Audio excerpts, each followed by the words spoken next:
5, 4, 3, 2, 1, 0. All engine running. Liftoff. We have a liftoff.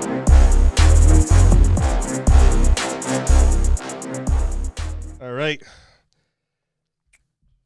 Episode number 8. 8 is going great. down. 8 is great. What's going on, buddy? Nothing, man. Welcome back. Yes. You know, I think the last time I came up, it was raining too. Was it really? I think so. This is, you know, I originally wanted to have you on every 10 episodes. Hey. But I think we talked about it the other day. We might be doing this on the regular. I told you, there's not a mic I didn't like, so we can keep doing this. We're definitely going to talk about that after the podcast because I think it's definitely going to happen. So we have a couple things going on tonight. First thing, got a new audio interface today. Look like it. I got the new Podcaster Pro. So all those audio issues that I had before, no more. We're done with that. Okay. So we are definitely rocking and rolling. Thing looks like Death Row Records you got over there. He call you Dr. Dre, man. Wiki. I'm pretty sure I can steer like a satellite up in space with this thing. So we're not scared. Well, if that brother with the blue eyes, Ernest Tyrell, you call him E.T. comes, man. I'm ready for him. I'll tell you, it's this thing's been a journey, man. You know, I made some big mistakes and some audio issues last time. We had some video issues last time, so hopefully that's all gone. And today is going to be pretty cool. All right. Looks like you got a lot of new stuff, and it's almost like Christmas time. It is. It lights up like a Christmas tree. Jeez. So without further ado, I put it out on Facebook the other day to name our new podcast member. Yes, I saw that. And people came through. So introducing the one, the only, Eye Candy Randy. Hey. And who was the now? Probably want to say you had a contest going on. I did. Okay. So the winner of that contest was Deanna Verteber. All right, D. Yep. So it was a little Eye Candy Randy. DV. Okay. And then we also have a couple guests over here that are off camera. They do not want to be known. So they are the Bert and Ernie. The people in the shadows. Yes. But thank you for coming down. I think it's pretty neat that you came to join us tonight, especially T-Money over there. T-Money will be on the podcast one of these days. All right, T-Money. Probably for hacking into the some kind of NASA. Hey, when you do, man, let me know the coordinates. All right. Dude, this kid is so smart, I'm telling you. It's amazing what he's going to be able to do. It scares me a little bit. Just don't hack my shit, will it? Okay? So, without further ado, we have Eye Candy Randy. He's sporting his Boston Red Sox hat on today. I think he's looking pretty sharp. Let's go Mets, but okay. Gotcha. He does have a pair of droopy breasts, and he looks like he might have been in a knife fight. And the turkey's done. I'm looking at Eye Candy Randy. He's poking out of that T-shirt a little bit. Yeah, so he's a little pale. Turkey's done. We're going to give him a little facelift every now and then, and hopefully he has something to say once in a while. All right, well, if he has something to say once in a while, man, I'm running. He's gonna go. Yeah, he's gonna be all over the place. One day you might come in and Randy might be stuck in the corner. He might be laying face down because he's been hammered from the night before. I've seen a couple of movies with dolls that talk, man. It never ends up good. And you know who always gets killed first. I was just gonna say. So again, if he's talking, man, friends to the end, but he's staring at you right now. He's like, this guy. You do have to watch him a little bit though. No. Do you remember any other names that came out? Because you had like 1 million people that responded to you. Oh God, I can look up some. I know there were some funny ones. People had some good ones. Yeah, let's look it up right now. That came out. Some of these were pretty funny. Thank you everybody for giving me some names. So if you weren't picked, don't worry about it. We're definitely going to have another contest soon. Yeah, not everybody gets a trophy out there. You only picked one winner. So somebody wanted to name it Biden. Never in a million years. We have Roger, Spike, Chester. That was a good one. That was on the fence with Chester. We have Nipply Nick, Plastic Pedro. So that's a plastic Peter. Yep. I'll leave that one alone. We have Nips McGee. Also Wild Bill. What else do we have here? We have Stanley. At least people are getting creative with it, you know. Yep. Well, people are pretty funny, man. That's why I love throwing this stuff out here. I did like Theo. Theo was like Theo Huxtable. Kind of. Silent Majority Itty. I think they probably tried to write titty, but they wrote itty. Hey. But he's got fat fingers on his phones. You know? That's right. What else do we got here? Silent Sam. That was yours. Silent Sam. Okay. Yep. So is it weird for you not to meet him after all this? Yeah, I mean, you know, he's nodding his head as he keeps saying these names. It's like, I like that one. Yeah, he does have that creepy stare too. Yeah. What else we got here? We got Yukon and Sleepy Sal. So the list just keeps going. Had a lot of sleepies. We did, yeah. What's his eyes? You know, he's got like he's been smoking pot all day. You know. Happy 420. Yeah. So yeah, everybody pull through, and I appreciate all that stuff, and I think I had a lot of fun doing it. So yeah. We are.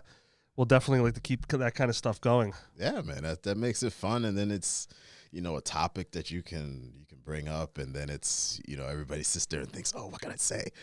Let me think of something funny, or let me think of something creative, and then of course you read it, and then you start dying when you see them, man. Yeah, I had to put down no vulgarity. You know, I have people at work on there, and you know, I hate to do that because I want people to be free thinkers, but you know, then again, I don't want my boss looking at me like, you know.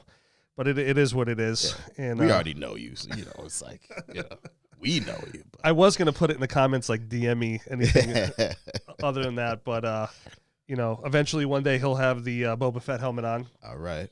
You know, so we'll cycle him out, and you know, he's gonna be a big part of the podcast. So one of the challenges I've been having since I've been doing this is people showing up. Mm-hmm. So for 5 weeks, I had people scheduled. Yeah. And then people couldn't make it. For whatever reason. Yeah.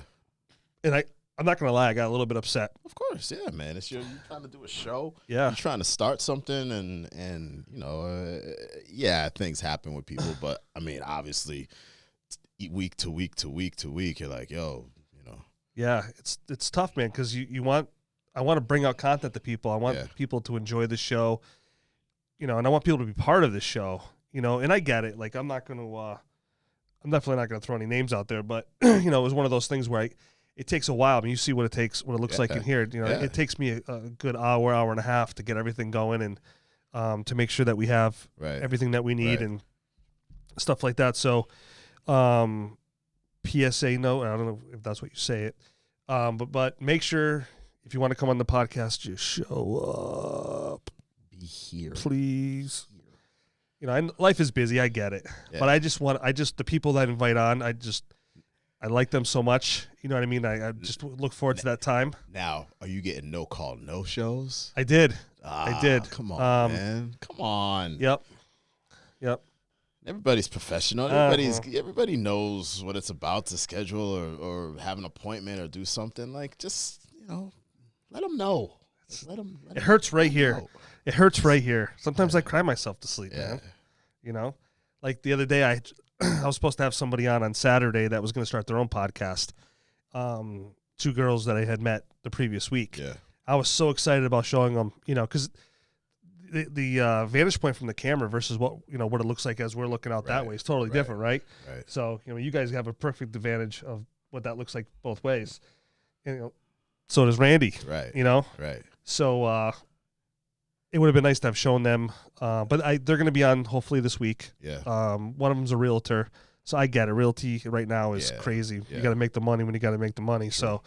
So what about you now? Are you guys remote or are you? We're remote until, you know, and everybody knows what until means. I mean, they could say and send an email tomorrow and say, hey, guess what? You're going back next week, or.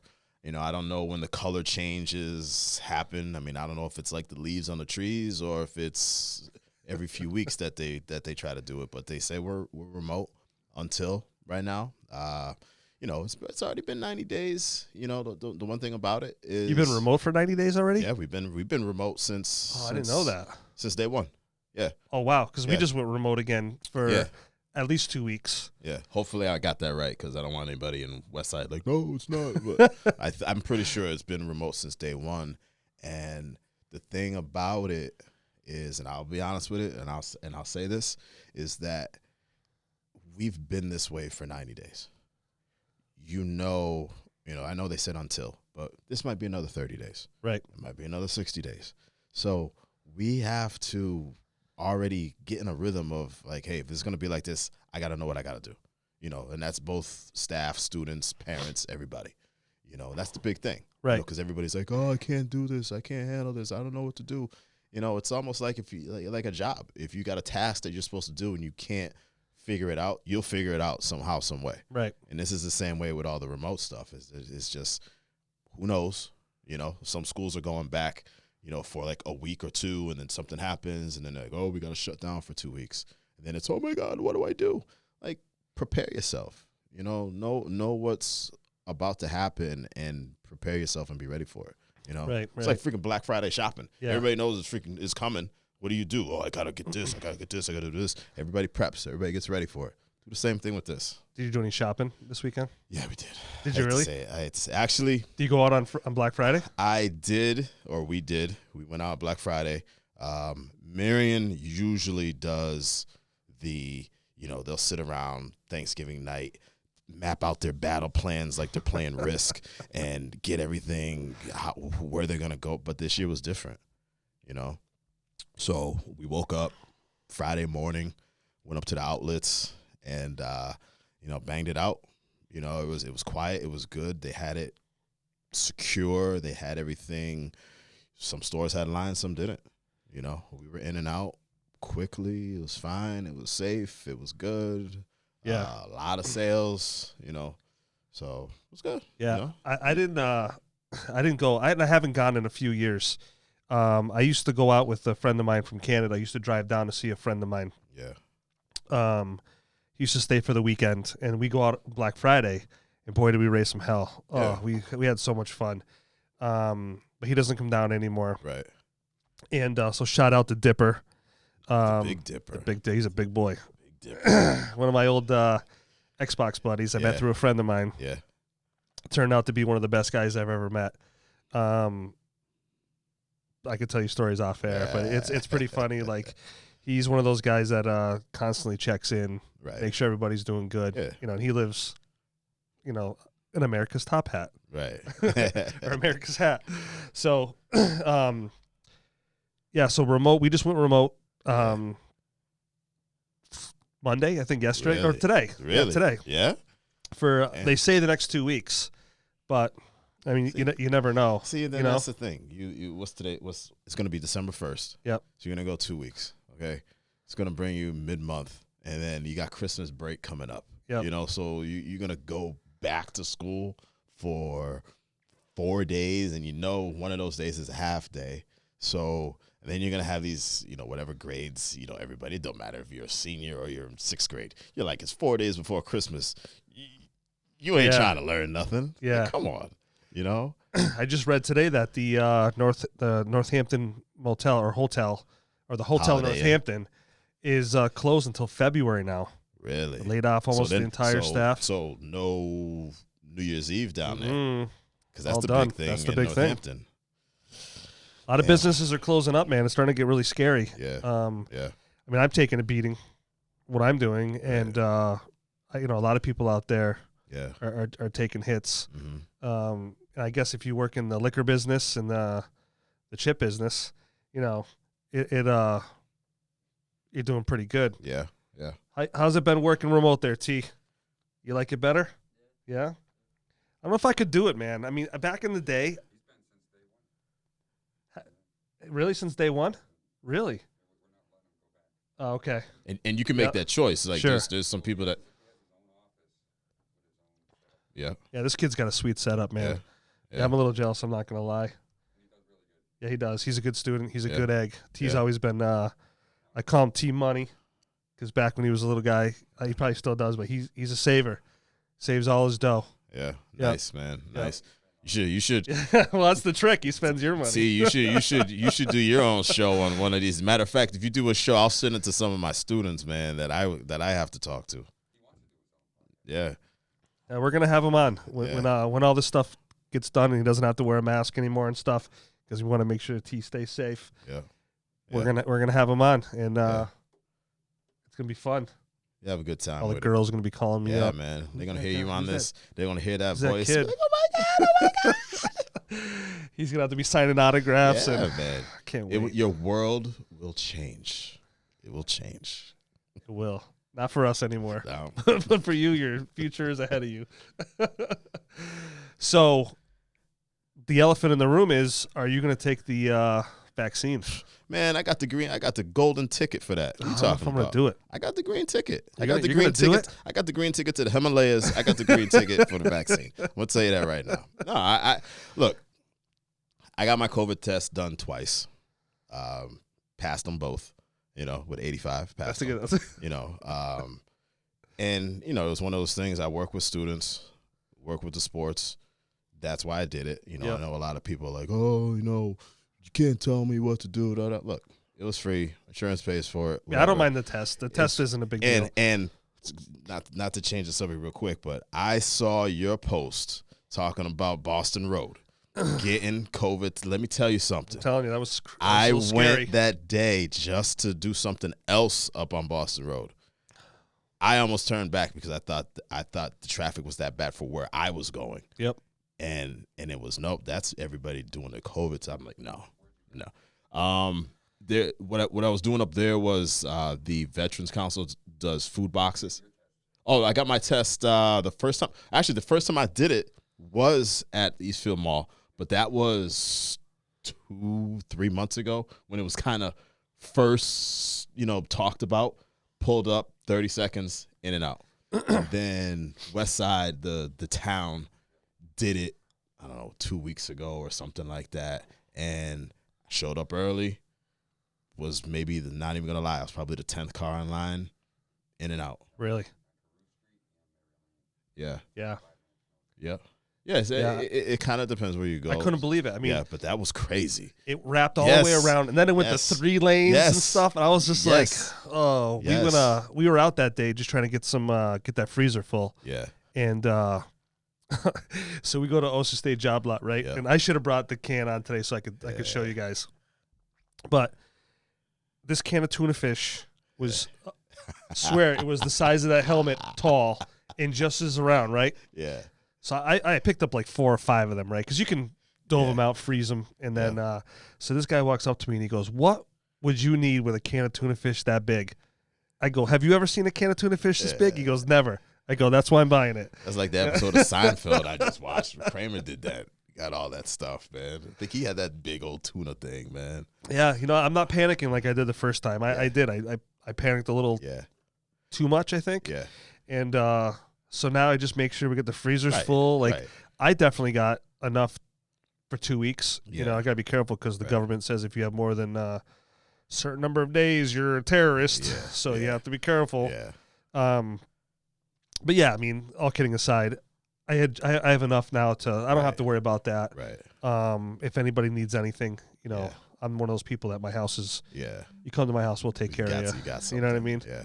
So. But no, the vaccine, when it comes out, I'm not gonna lie, if it's and I'm pretty sure it's gonna be easy to get or easy to have, that I'll do it. Along with people that I'm around, that I'm with, my father's, he's older, with the school, with the kids, our family and things like that. I mean, why not? You know what I mean? It doesn't bother me. Yeah. I got my flu shot. I got, got my measles shot, got my pox shot. Might as well keep it going. As long as I don't get shot. You wake up one morning, your eyes just you're twitching. Yeah. What about you? I don't know. My only problem with vaccines is we saw that when this came out, all of a sudden there was forced vaccinations for the flu shot for kids, right? Yeah. My problem is every time we come out with we're here to help, there's a level of control that comes with that. Mm-hmm. And that's what bothers me. I don't want the control. And, Yeah. and I think the majority of people don't want the control, right? Right. When we say we're free and we're the freest country in the world, we have some really weird controls that we have to navigate through. Yeah. And I think those are only going to get worse. And my fear is that you won't be able to do anything without this shot. You won't be able to get on a plane. That's true. They already talked about going to concerts and everything. Yeah. So what am I not going to be able to go to the grocery store? You know, there's always these stipulations that come with everything. Right. And that's what I'm afraid of. Yeah. And, you know, I have a lot of these conversations with a lot of people. You know me, I'm always trying to get content for the podcast. And Right. I'm curious by nature. That's why I started this podcast. And definitely there's a lot of people that have that fear of, if I say no, what's going to happen to me? Right. What are the things I'm not going to be able to do? Yeah. You know? And we saw after 9/11, we had the Patriot Act. We have these, and now they're finding some of these things that have come out since then are unconstitutional, yet they're obviously still going on. Right. So these power grabs and these things that happen, that's what I'm afraid of. I think they just get worse and worse and worse. Yeah. And, you know, call me whatever you want, but the reality is these things are proven. I'm not a conspiracy theorist. These things definitely happen. Yeah. So, Yeah. you know, I'd like to protect people. I wear my mask out wherever I go. Yeah. Because those things I'm not gonna fight that. Right. Because it Right. just doesn't make any sense not to wear it. Right. You know what I mean? Because if there's a small percentage that it actually helps somebody else out, it's not about Yeah. me. Yeah. It's in case I have it, I don't give it to someone else. Right. You know, but you're starting to see this new wave of infections. Yeah. And, you know, the one thing that I guess that bothers me the most is some of this reporting, so we know somebody that died of COVID. He actually broke his leg falling down the stairs, and he had complications from that. And because he's older, he ended up passing away. But because he was COVID positive after he died, they counted it as a COVID death. I see. And his daughter and stuff were fighting that because he didn't die of COVID. Right. Right. So, and that's how the stat got put out there. So yeah, if you're gonna send out things, and not necessarily make me panic, but I think the government has a role of telling the truth, and we all know that doesn't happen. Yeah. But that's why I think this hysteria happens. And people get freaked out for, if it's 1% of the people dying or whatever that number is, 3, whatever it is, just tell the truth. Yeah. Do you know what I mean? Like that's all we're asking. Right. And I'm a grown adult, make my own decisions. I just, when the water is muddied, that's when you lose me, and then that's where you lose a lot of these other people that are like true, what do they call those people? Conspiracy theorists. They just come out of the woodwork, and then if they have any kind of mental illnesses, it gets worse. You know what I mean? Yeah. So just tell the truth and stuff like that. But I'm concerned because the vaccine came out so fast. Yeah. Usually we have years, and there's a protocol, and I get the speed that we need this to happen. I just don't want to wake up with a. Or has it already been on the works and it just happened to be the right timing? Get that tinfoil hat off your head right now. I'm just, what I'm saying? I'm just saying, like, they could have been, doing this for the whole year, for over the summer, but it's, again, like you said, it just came out like that. And it's already, I saw something, a couple of people are doing something at the FDA building or something. And, it's ready to, I don't know if it's ready to go or when it's going to be ready to go or whatever. But, like, it was done. Yeah. It's I don't know if anybody's going to be on New Year's Eve, what they're going to be doing. They're going to be getting vaccines or they're going to be partying. I don't know. Well, I mean, if you look at, I was watching a show the other day when they were talking about the swine flu vaccine, and people were having some weird side effects from that. A lot of heart attacks. So that's what I'm concerned about is that. Who is that? I have no idea. Spam. Jesus. If it was anybody else, like we knew we should answer that. We could actually this thing here can actually accept phone calls via Bluetooth or a hardwire. Okay. So we're going to incorporate. That's why I'm so excited about what we could actually do here. Yeah. This thing is just incredible. I fell across it and I started diving into it. Obviously, I mean, this thing wasn't cheap, but you're going to make good use of it, though. It is, man. The sound is so much better, isn't it? It's like insane how much better it is. And it does a whole bunch. This is basically plug and play. I mean, I had to do a couple presets, but it'll ask you a bunch of questions. And then from there, then you just answer those questions. And then it starts to filter things. And I'm having a very bad sinus day. I apologize to anybody who it's all right, man. Has to hear this. But yeah, I mean, it's so we have some So sound. we got a little. So each thing plays something, huh? So eventually, what I'm going to do, and I think is going to be hilarious, is that we're going to do some sound effects because I can play with sound on here, man. And that's how Randy's going to come to life.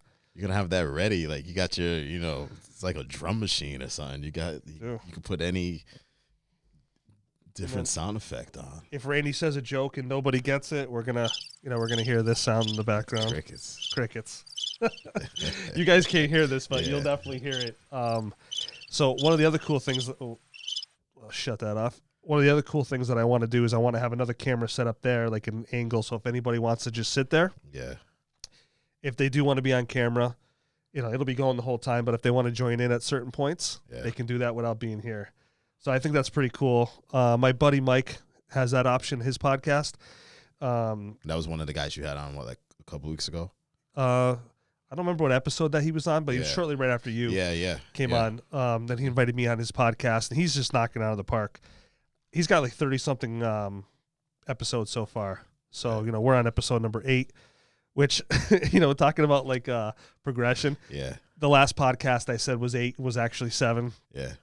So, we learn all these things. Now I have a checklist now, like almost like we're flying a plane. Yeah. And I'm going to go through that checklist. Like we have a new camera set up. We moved our lights around a little bit. We added, obviously we added Randy. And you watch videos and try to learn all these things. Like, do you look it up on YouTube? Or YouTube's been my friend, man. YouTube's been my friend. And I've reached out to a couple of YouTubers who I don't even know, but I asked them a few questions. And I'll tell you, they have been phenomenal. 2 of the guys reached out literally the same day. That's how I found this. Yeah. It looks scary. So I basically asked him, hey, how do you like it? And he's like, it's plug and play. He goes, it's the best thing I ever did. And then you just add on top of it. Yeah, it looks simple with, there's not much in the back with wires. It looks, it's all numbered. It's all easy. It's labeled and. Yeah. We can start having people call in, which I think is going to be hilarious. And there's other things we can add into here. So it's literally you plug it in, it recognizes the system, and then you just go from there. Yeah. So that's gonna be mad funny if you start having call-ins. Just be like, call her in. What you got? What's your question for today? And somebody, not even screen checking the call. Somebody just calls in and says whatever, and then it just keeps going. It's gonna be disgusting. I'm gonna have to get another phone because I don't want people calling my phone, especially my friends, because I'll get in trouble in no time. Yeah. No matter how old you get, sometimes that mental candle still I'll be stays on that above list. 12. I'll be on that list. I'll be calling in with saying something, man.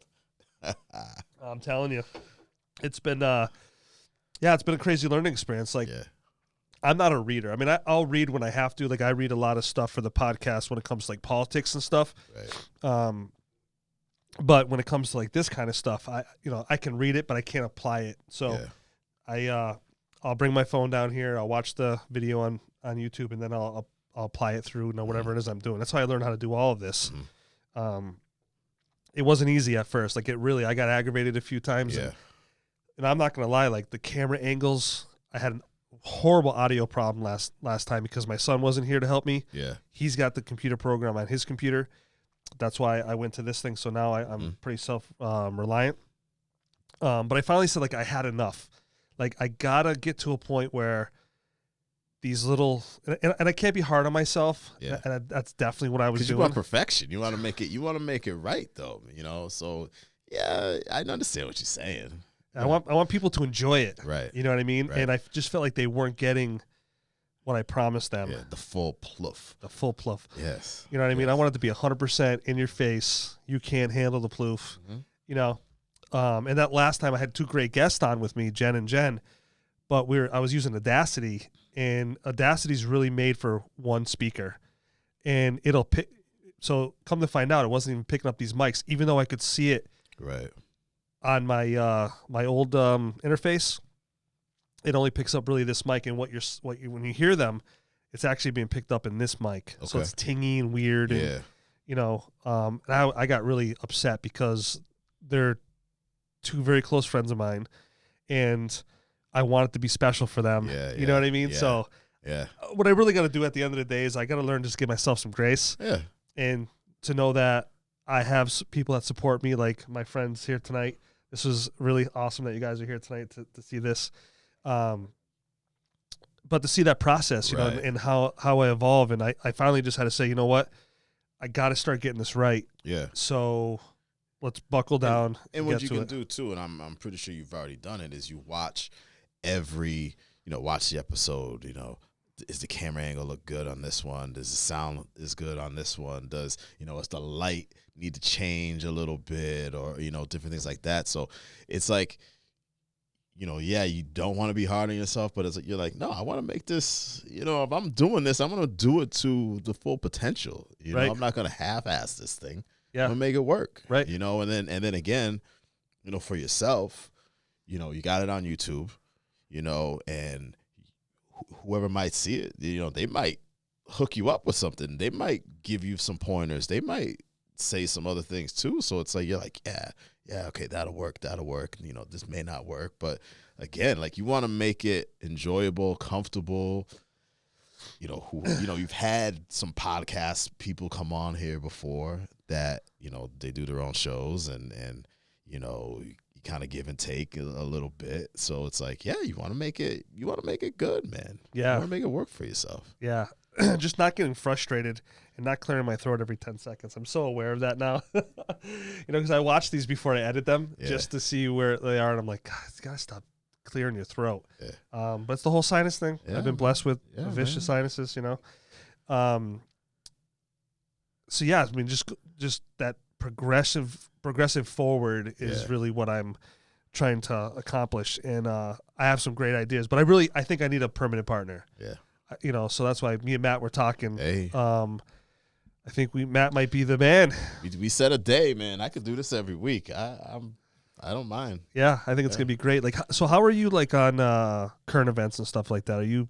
I'm good. I mean, I can. I got my trivia and current events nerd on every once in a while. Yeah. Are you good with politics and all that kind of stuff? Not necessarily with politics. I mean, I vote, but I know some laws, but no, I'm not great with politics. Yeah. That's probably one of the topics I don't really talk about. Like, I don't want to get cliche and be like politics, religion, and sex, but like, that's one of them that I really don't really, Well, it's going to be your homework after you leave today. All right, man. Hey. Not that I want to get into a lot of that stuff, Yeah. but I think it's important. Like, like I said before, I'm very interested in how people got where they got politically. Yeah. I don't want to change anybody's mind. I'm certainly not going to vote or shame anybody. But I'm really curious to know, like, if you're a Democrat. I was a former Democrat for pretty much my entire life until Obama's second term, and I voted for him twice. I wasn't a huge fan of Trump, although, and I guess you can take a little bit from everybody and stuff like that, but I just don't understand the whole Biden thing. Yeah. I don't understand, like, if people, like, I learned when I felt like I was being bamboozled with Obama to do my homework. Like, I got involved. I really wanted to understand what was going on. Right. And I just found myself, like, once I started doing the work, things made more sense. I was more aware, and I came at it where I didn't want to have just one opinion either way. Right. I wanted to be able to go on both sides of the railroad tracks and call them both out. So that's why I switched to being an independent, because I couldn't do that, if I was one way or the other. Right. And I look at some of the stuff that we were banging Trump up over, and I'm like, wait a minute, like that thing with all the kids and the illegal aliens, those cages weren't built by Trump. Those were Obama. And you tell somebody that, and they're like, there's no way. Well, that's like one of the things, you know, again, I don't want to get too deep with my political views, but it's one of those things too, is like you have to do your research before you start talking about, you know, because then you don't want to get stuck with, oh, well, you know, he said this and this, and then you're like, well, if you actually did your research, that's not, you know, again, like you're saying, you know, oh, that's not really what he did. This was done, you know, 20 years ago. This was done 4 years ago or anything like that. So, you know, that's one of the, and that's a good point too, is that you have to, you know your history, know your research, you know, before you start getting on topics or talking about it, because again, once you start doing your call-ins, you'll have some caller come in and they'll be like, look, you know, according to this, and 4 years ago or 5 years ago, if you looked at this paragraph, you know, 5-C, this is what it said. Yeah. So that's you got to be ready, man. Yeah. And you know, some people are way smarter than me. Although I don't know if I even like the word debating. It's not really what I try to do.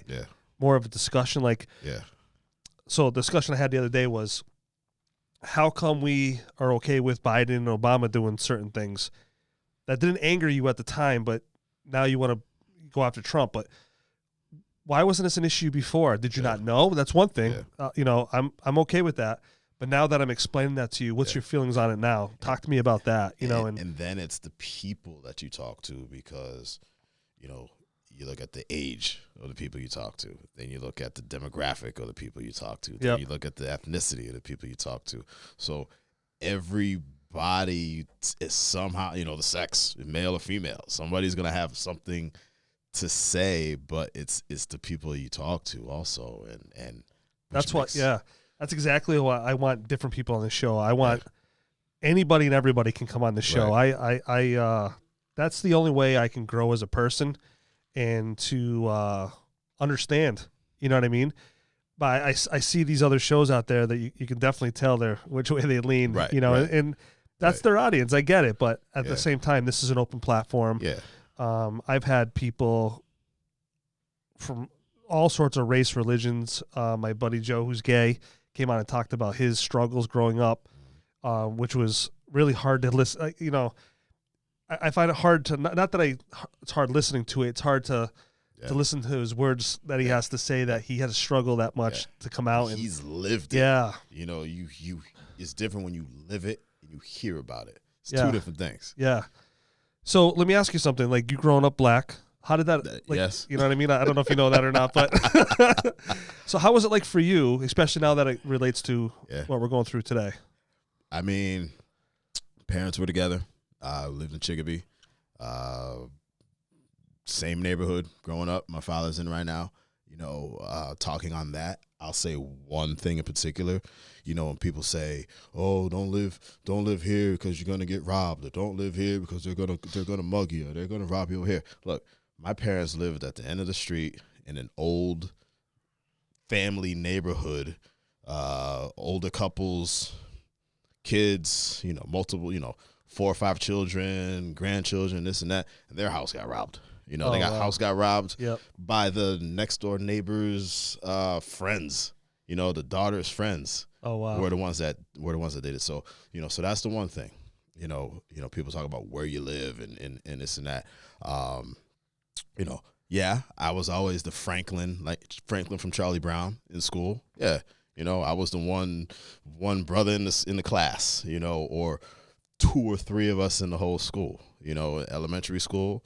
You know, obviously middle school was a little different. You know, as you get older, families are a little different. +2 in Chicopee. You had the base. Yep. So you did have a lot of families that lived in Chicopee that were military families. But struggles. I mean, obviously I've been through multiple, you know, struggles, whether it's you know, going to the park, going swimming, I'll even throw this one in there. You know, why am I being picked first all the time when we're in gym class? Yeah. Like, it's things like that, but then you sit there and you're like, and I want to sound like racially correct, but sometimes you're like, oh, okay, I got it, but. I was like, where's that noise?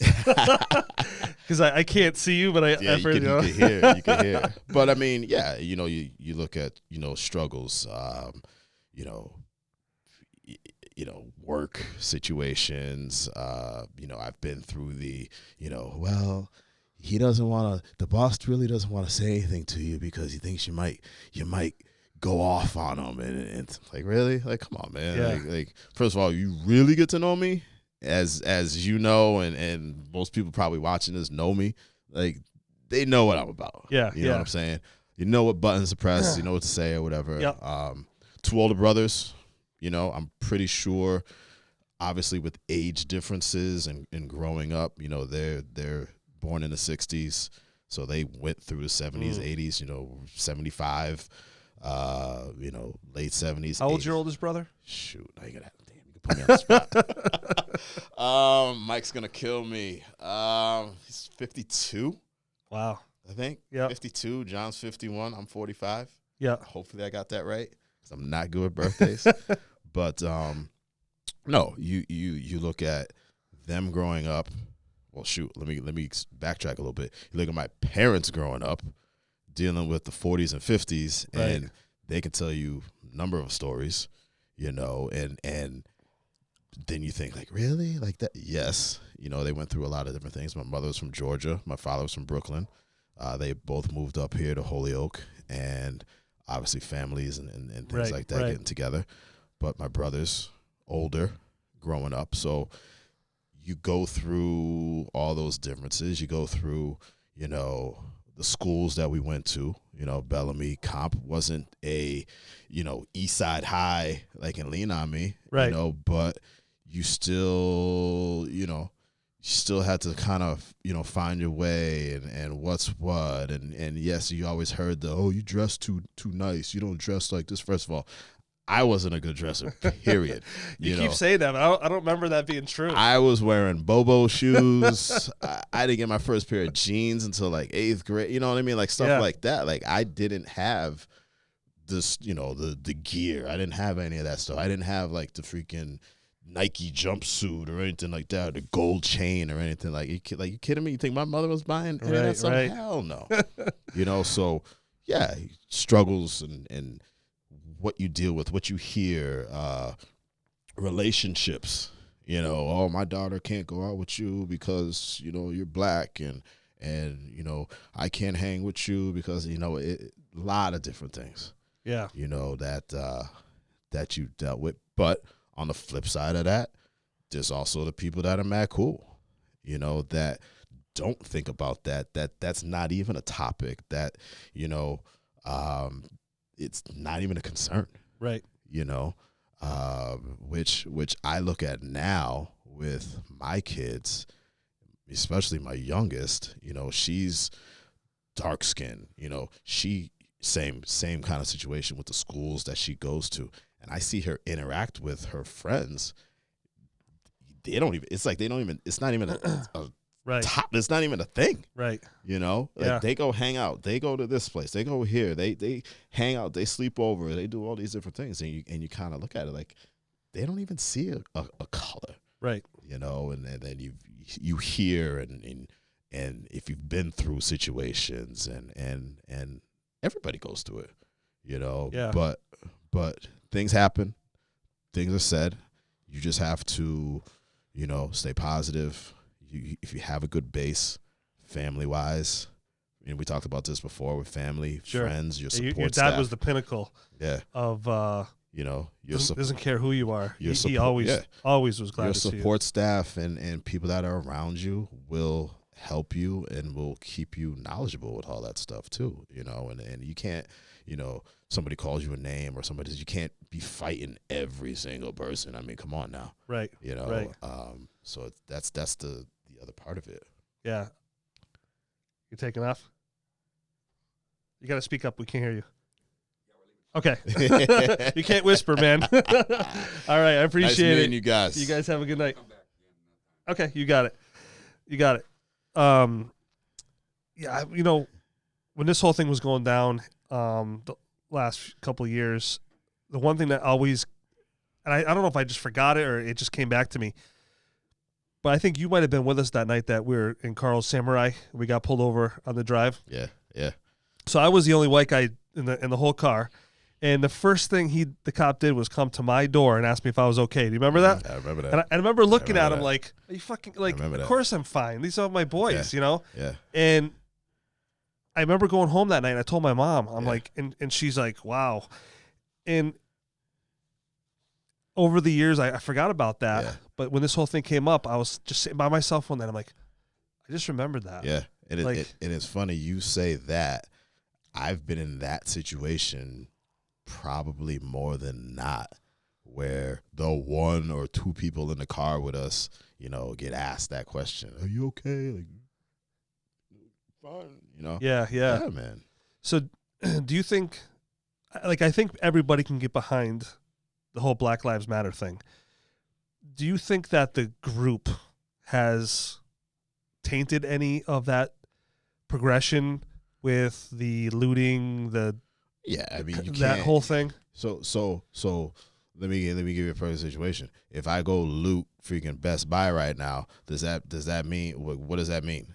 Yeah. Does that mean that I'm fighting for everybody that's been shot, so I'm gonna go loot? Right. What did me looting just solve and help the movement? Right. Didn't do anything. Right. It puts a stain on it, and that's why people were taking advantage of certain situations and, I'm gonna go loot, I'm gonna go do this. And I say the same thing with, you talk about, Black Lives Movement, Black Lives Matter, you talk about any type of organization, breast cancer awareness or prostate cancer awareness, people, if I send a picture to Facebook, I'm supporting. No, you're not. You actually you're just posting a picture with a ribbon around your profile. That did nothing whatsoever. Why don't you donate some money, to this organization? Why don't you Right. every, month donate something? Why don't you do this run, but when you're paying money for this run, it goes to that organization? That's a little different. Right. But when you're freaking out there looting, when you're, the Amazon truck pulled up, I'm going to go loot this innocent driver from Amazon or UPS. I'm going to go bash him and then raid his truck. Why? Oh, because I'm upset because no, you're upset about it. Do something else about it. Have a peaceful, you want to have a protest and be peaceful about it? Go ahead. Right. You want to go to whatever state capitals and because people have been protesting for decades. And I'm a huge proponent of the First Amendment. I think protesting is one of the best things you can do to get your word across. But I'm also a Martin Luther King type and I've done a lot of research on him over the years, and his philosophies were just, he could command people to do things in such a positive way, with sometimes not even uttering a word. Right. It's presence. Yeah. Presence in essence demand respect. And how do we lose that direction? Like, we could learn so much from him. Well, that's the one part about it is being a leader. And I think, it's an old Chris Rock joke, like, we need new leaders. Like, it is actually true. You do need new leaders to go to guide you, to support you. And I'm not just being greedy and talking about black leaders, but everybody, whoever it might be. I'm going to write that down because that was a great word that we definitely need more leaders. Yeah. And then that's where it comes from, because look at a job situation. If something goes down, who are you looking to for your support, for your guidance, for your leadership, for your assistance? You're looking at the person at the top. Right. How are they with your organization? Martin Luther King, how is he with everybody in his organization. How is that's how it is with anybody. You got to be a great leader. You got to be a great, whatever it is, boss, manager, captain, coach, principal, you being a manager, all those things. And it helps because and the other thing too is you have to stand by your word. Right. I mean, I think you're right. It all boils down to how you communicate. Yeah. And wire stuck to my leg here. You ain't playing footsies with me. So. I think that's true. Like, leadership is huge. Communication is key. And I think we could learn a lot from him.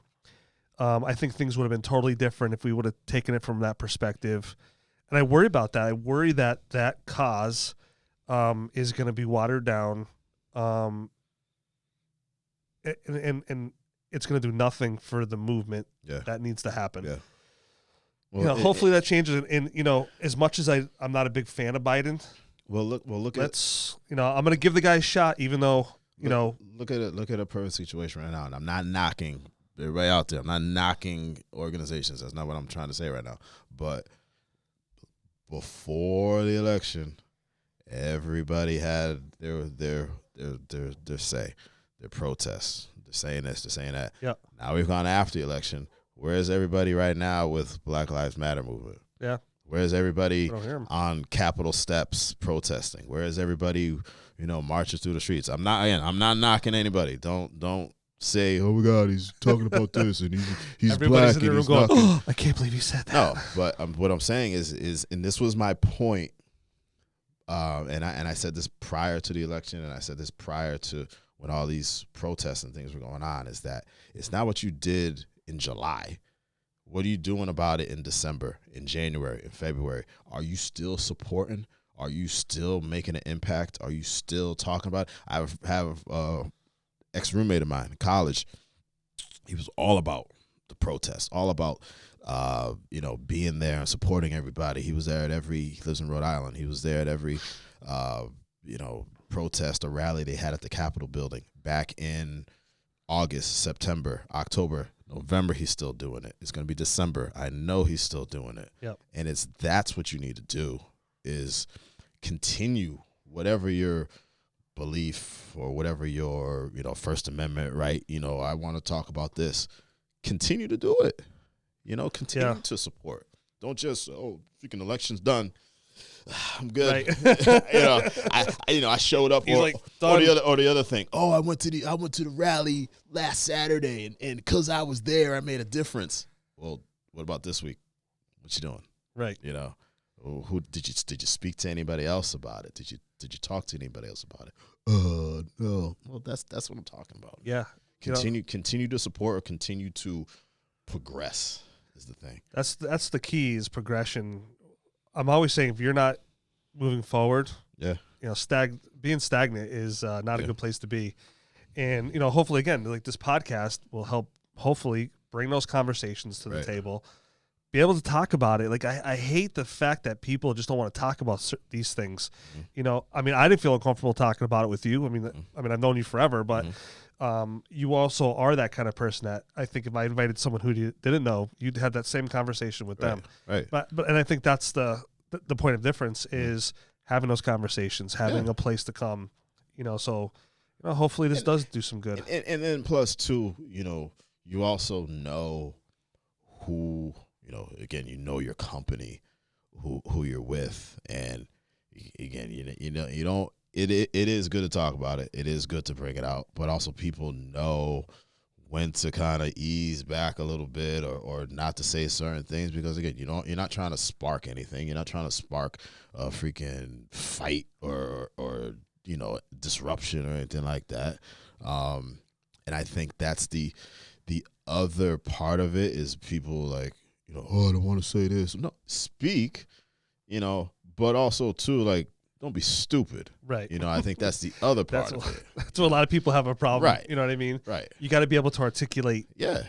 But in a respectful manner, and that's one thing no one's doing anymore. Everybody's this whole hate It doesn't matter if you're black or white or Republican or Democrat. The hate is just so crazy. It is because everybody wants to hide. You know, I think you said it last time. Keyboard warrior. Keyboard warrior, man. Yep. I can't even remember. I can't even think I play Xbox for a day. remember Now that, kids but- tell you to go F your mother Yeah. on there. You know, it's like, it's just, yeah. it's constant. And, you know, I've actually had a couple of people that disagree. Like when I had Jeff and Dave on, I got some phone calls the next day and telling me I was wrong. I'm like, well, why don't you come on the podcast and talk about it? Wrong about what? Yeah, and I said when I stuck up for him. I said, what is he wrong about? And it was more directed at Jeff at the time. Yeah. And I said, what's he wrong about? Yeah. I said he's factually correct. Right. You know, are you talking about your perception? Yeah. You know, of what Yeah. he was. I mean, but he's factually right. Yeah. Or was it just that you got your emotions in the way? Yeah. You know, Yeah. and so working through that process with him over the phone, Yeah. it was more emotions than it Right. was, you know. And I said to him, you have just as much of a thumbs up to come on here as he did. Yeah. So if Yeah. you want, I can have Jeff back on. You Yeah. can have come on, and Yeah. you just got to keep it civil. But at the end of the day, Did you answer the phone and be like, "Hey, 1960, this is Bluff," like, you know? oh, he snapped on me when I first answered the phone. You know, he's like, "You got to be fucking kidding me!" Yeah. And I'm like, "Whoa!" I go, "All right, back up, Yeah. talk to me, but be, you know." Right. And thank God I had a long ride Yeah. Yeah. for work, and I was able to talk about it. But, you know, Yeah. that's why I think Randy's going to do great. Yeah, man. Because- like he's got all the right things to say and when not to say them. Like that is the smartest man alive right now. He is. And then if that doesn't work for him, his extremely good looks, because he is eye candy Randy. Eye candy. He is. All he has to do is look. You know, I don't know. I can't actually tell which direction he's looking in. He's But got that buttermilk skin. He does. You know, it's nice and soft and he's glistening. he does look like he's puzzled though. Like he's Yeah. gonna talk any Yeah. minute now, but he will. He's like pondering. Like, I got this question. I can't figure it out. We just look at him and then you just hear. As long as he ain't snoring. That's the whole thing. Oh, we can make. Oh, him yeah, I was snore. gonna say I can't you do it probably right now. have but that one on I don't there. even know what I actually what I have here. So the sounds that we currently have You got your are card. yeah, it comes with a You got card. cheat sheet. Yep. It's like what was that game? Was it like? I know I'm gonna sound old school. Freaking ColecoVision. You put that little slot in there. You figure out which ones you gonna play, man. Like memory, because once I turn it over, I forget what's on there. So we have some. We have the Laugh Factory, and then we have this is one of my favorites. We go. I like that one. And then we got this one. These come stock, so some of these are.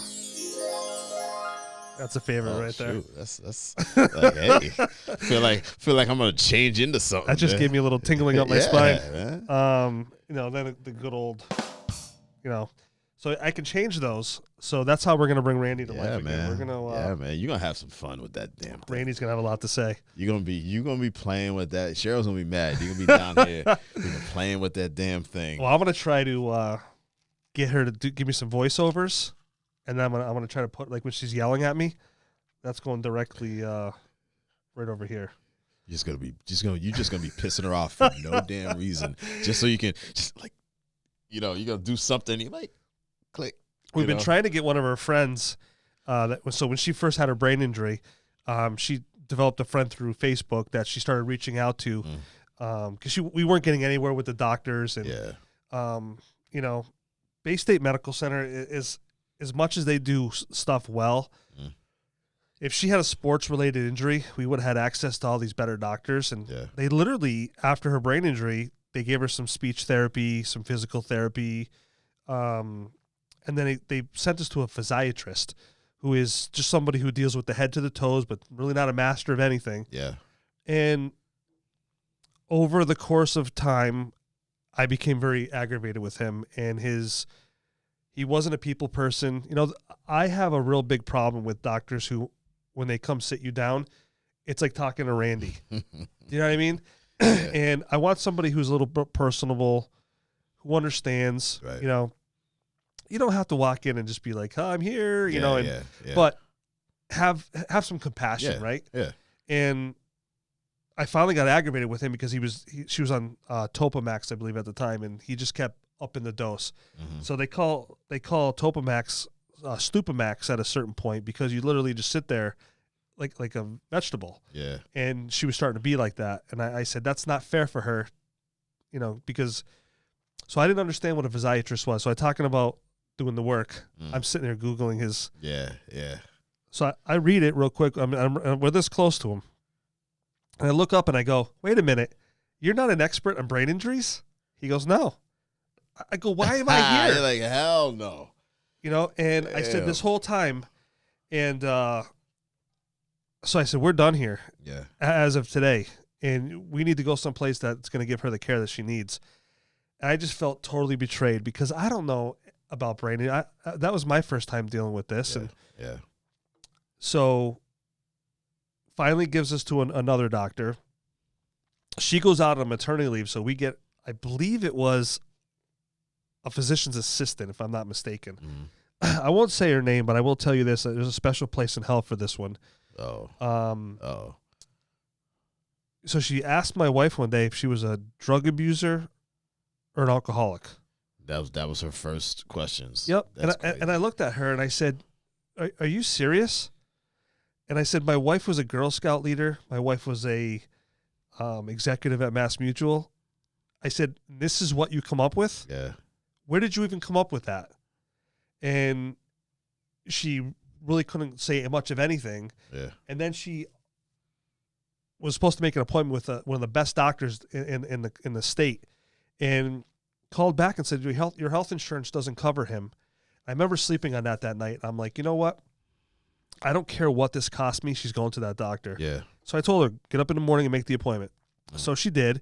And the woman on the other end goes, what are you talking about? We already have an appointment for you. And she's like, what? The doctor told me that there's no appointment. She's like, I don't know what he's talking about. Yeah. We accept your insurance and we have an appointment scheduled for you. And I ran into that woman maybe 4 months down the road at Cammy's in Chicopee. And I was going to say something to her. Like, I hope this isn't a profession you think you're going to retire out of. Yeah. I should have reported her is what I really should have done. But, I always say you're supposed to be where you're supposed to be. Right. Because the doctor we have now is just phenomenal. He doesn't give up on her. That's good. People don't get what it's like to live with somebody with a brain injury. It is very challenging. It at times has put a big strain on our marriage. But like usual, we persevere. We get through that. Yeah. And I have to learn. I have to come from a place where I can't get upset. Right. Just because I tell her something doesn't mean she's going to remember it. She's going to do it. Whatever. Yeah. You gotta be understanding. Yeah. And so that's a frustrating part on, even to this now, it's been almost 8 years and I still struggle with navigating her, right. And how to communicate with her, writing stuff down. I'll have to understand that I might have to say it 3 or 4 times. Right. Like even today we were talking about a few things and she just was looking at me like, and I said, well, remember this? And she's like, oh yeah. Okay. Yeah. I get it. Just got to talk about it in a different way, but I think that's, what people kind of don't understand about having your significant other have a disability. You know what I mean? And when we say that I do, what that actually entails, down the road, because we got a shit card. But at the end of the day, there's people who are fighting cancer and all these other. Yeah. So we're blessed that we do what we do. We got as far as we've gotten, and those things. But so I was hoping to have this guy. If anybody knows who Jay Fraga is, please have him get a hold of the podcast. I think he's a phenomenal individual. He really helped my wife out tremendously in the beginning, but apparently he's off Facebook now, and my wife's having a real hard time getting a hold of him. So I don't know. You know how to spell the name? I don't, but he's got we had a ton of mutual friends on Facebook, so someone's definitely got to know him. So have him reach out to me through my wife. What's that name again? Tell him what's the name? Jay Fraga, I believe is his name. So he's been through multiple brain injuries. So I'd love to have him on and talk about stuff like that. And, that's another thing too, is going through this podcast, I've been reaching out to people. Yeah, man. But if you have a person who is an interesting person that would love to come in and just have a conversation, It doesn't have to be about anything. Like we don't ever we wait, you know, talk about it, and then it's you once you get comfortable in a situation, it's just natural, man. That's why I know you're having fun with this. It is. And when people bail, man, I shouldn't take it personal. Yeah. And I really don't at the end of the day. Like I don't have any ill will to that person or like, you know, they're still my peoples. It's just I just so look forward to having those conversations with them. Yeah. And I think the key is, and now that we're going to be doing these things on the regular, telling people, like, if you don't feel comfortable, that's okay. Right. Talk to us about why you don't feel uncomfortable. But then also, too, is a point that you brought up earlier is the conversation. It's the communication. Yeah. Like, you know, this is what it's about. You know, talk about this. Talk, you know, how do you feel, or how's this, or what's your opinion? You know, it's open conversation. Right. You know, it's, you know, you're not, oh, let me get on my phone and I'm gonna send this message. No, nothing. Yeah. Nothing like that. Yeah. You know, we're gonna have to figure out a way, like at a certain time to call in. See, now that's gonna be your thing. You're gonna be like looking up like, how do I get a call-in caller? I guess is that call-in caller? Call-in caller. Yeah. We'll have like call-in caller. You know, half an hour. Yeah, man. But they're going to be able to call in, and it's going to sound just as good as we hear it now. Yeah. That's the cool thing about this interface. So, you know, yeah, it was expensive, but and I know Vertebra is going to be prank calling and doing a lot of stuff like that. Dude, I know he is. I know it. I have been trying to get him back on. I finally got a hold of Dave the other day. Yeah. And so Jeff's not been returning my messages. Yeah. So shame on Jeff Vertebra. Well, he's a little upset. His Oklahoma Sooners ain't doing too good, so that's probably why. But I know he'd be the first person to be like, hey, I got a question for you, you know, calling in. Yeah, and then I got to get better with Skype or Zoom and getting people on there because I can record that right from the laptop. I wonder if I can record it right to setting it up one of the cameras. Setting it up is easy. Well, it's just recording it and then that's the other how do I'll have to probably get another interface where you can actually video record it on the laptop. Yeah. So then I can play it back so people can see it. Mm-hmm. Or maybe I can do a podcast every now and then with no picture and just two people talking. Mm-hmm. You know, I don't know. There's so many possibilities. Yeah. You know what I mean? Yeah. So yeah, I mean, like lockdown for another 2 weeks. It's crazy though. That's. But again, I'm just bringing up the point, and that was the one thing with the dates of doing things, because, you know, I know different cities, they have different, you know, we're going back this day, we're doing this. But, you know, you go back you're going to go back for maybe 5 days, 4 days or something like that. I know the big thing right now is, you know, post-Thanksgiving, what's going on and how many outbreaks and this and that and stuff. But I don't know. I mean, our Thanksgiving was the same as it usually was. I mean, nothing different besides not going to a football game, but family was the same.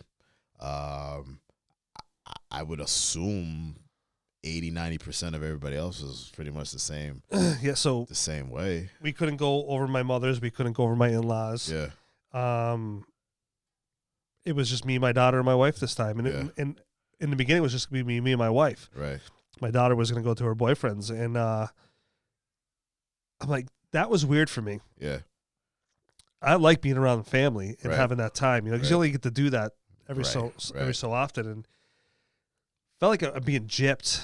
You know what I mean? Like, what else are we going to be missing? Like, Christmas is going to be weird. Christmas is going to be different. Yep. You know? I'll tell you what, though. So on Monday last week, I was supposed to have somebody on the podcast. They couldn't make it.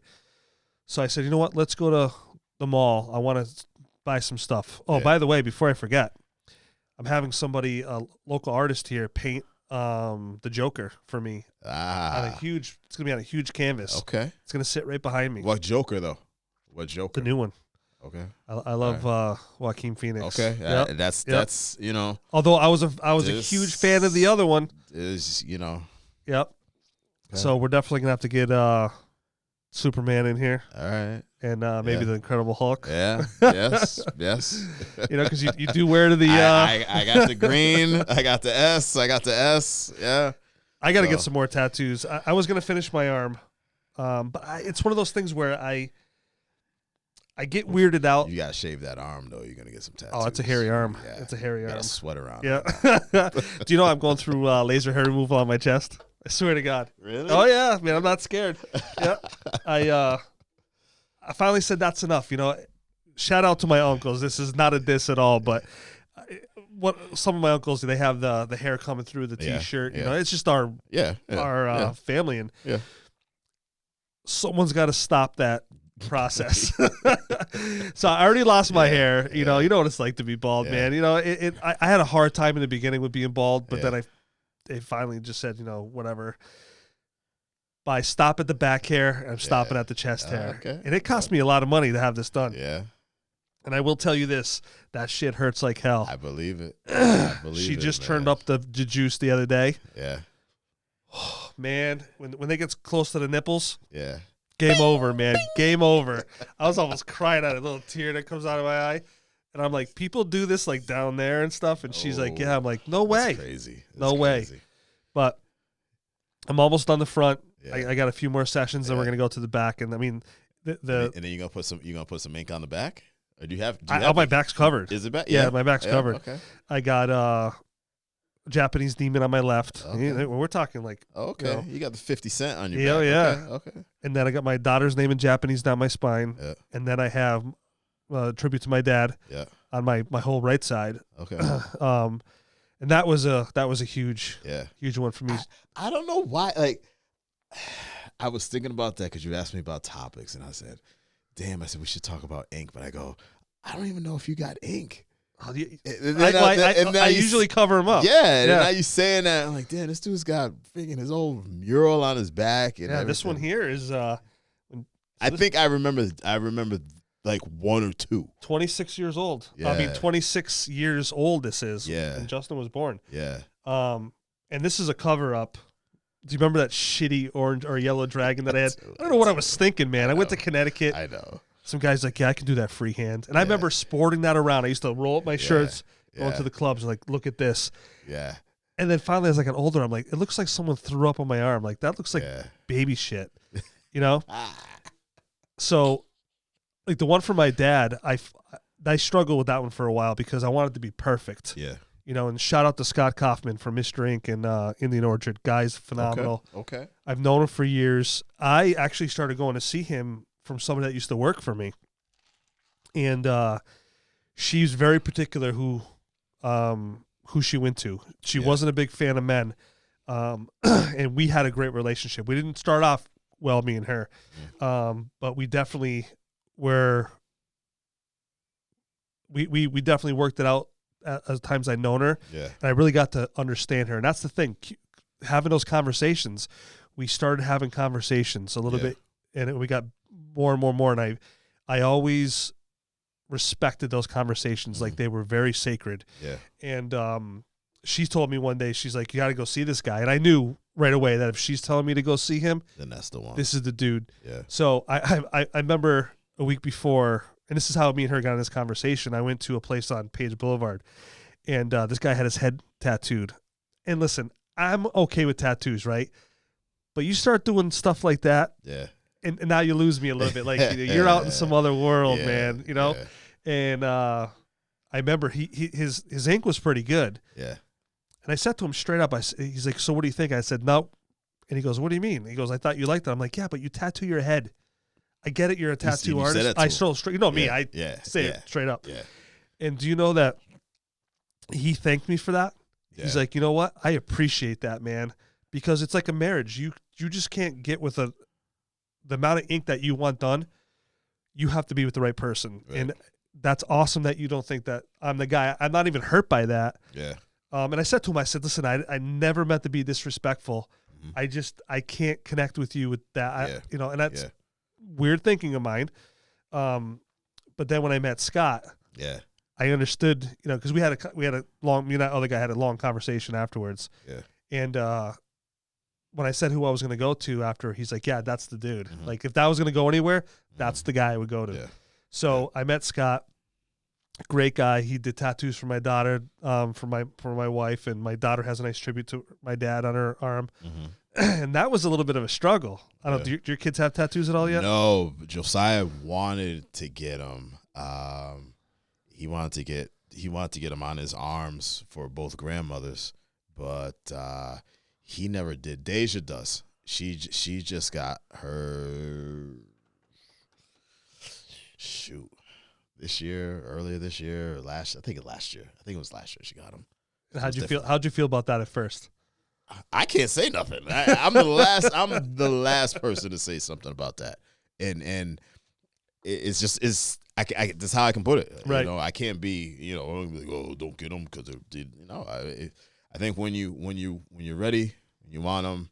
If it looks good, if it's not, trashy and whatever, because years ago it was like, oh, you're a rebel if you got a tattoo. Now it's a work of art. Yeah. But no, it was fine. Yeah. You know what? Let's I wonder how many people have tattoos. Just in general. Yeah. Good Lord. Is it 1 in 3 people? Good Lord. It's 3 out of every 10 has at least one tattoo, an increase from 21% from 2012. I would say more than that. I thought it was 1 in 3, but according, this is the first thing it pops up. I'm surprised at not even just the number of people, but sometimes I think of people, and then you're like, oh, you got a tattoo? You're like, oh, shoot. Because there's people that I work with at whether it's at school or just other jobs I've had. I'm like, oh, shoot, you got a tattoo? Oh, damn. Yeah. I didn't know that. Like this one says 4 out of 10 people Yeah. have at least one tattoo. As many as 145 million people have tattoos. Oh, of course. And it's just, you go from, and you can go from the people that have, I'm just getting one, and which is tough because I don't know how you just get one and be done. But there's some people that just get that one and that's it. And then it's like the other people, obviously, it's just boom, boom, boom, boom, boom, boom, boom, boom, boom. That's why I said to Deja when she got hers, I'm like, oh, when's the next one? Because Lauren was going to be on a mad tear. She was like, she gets this one done, and she starts sending me pictures like 2 weeks afterwards. I'm like, babe, calm down a minute. Yeah. You have your entire life to get these. The only advice I can give you is make sure they have some kind of meaning. That when you look at that, it's not because you got drunk one night and decided, that barbed wire is, Right. the way to go. Right. You can get some of these removed, but other ones you can't. Like mine are all like high definition colors. Yeah. Except for my dad, that's black and white. Right. But it's one of those things where I don't want to ever look back and go, what was I thinking, man? Because they're not cheap. Like this one, because this one goes all the way on my back. That was $1,500. Yeah. $1,500.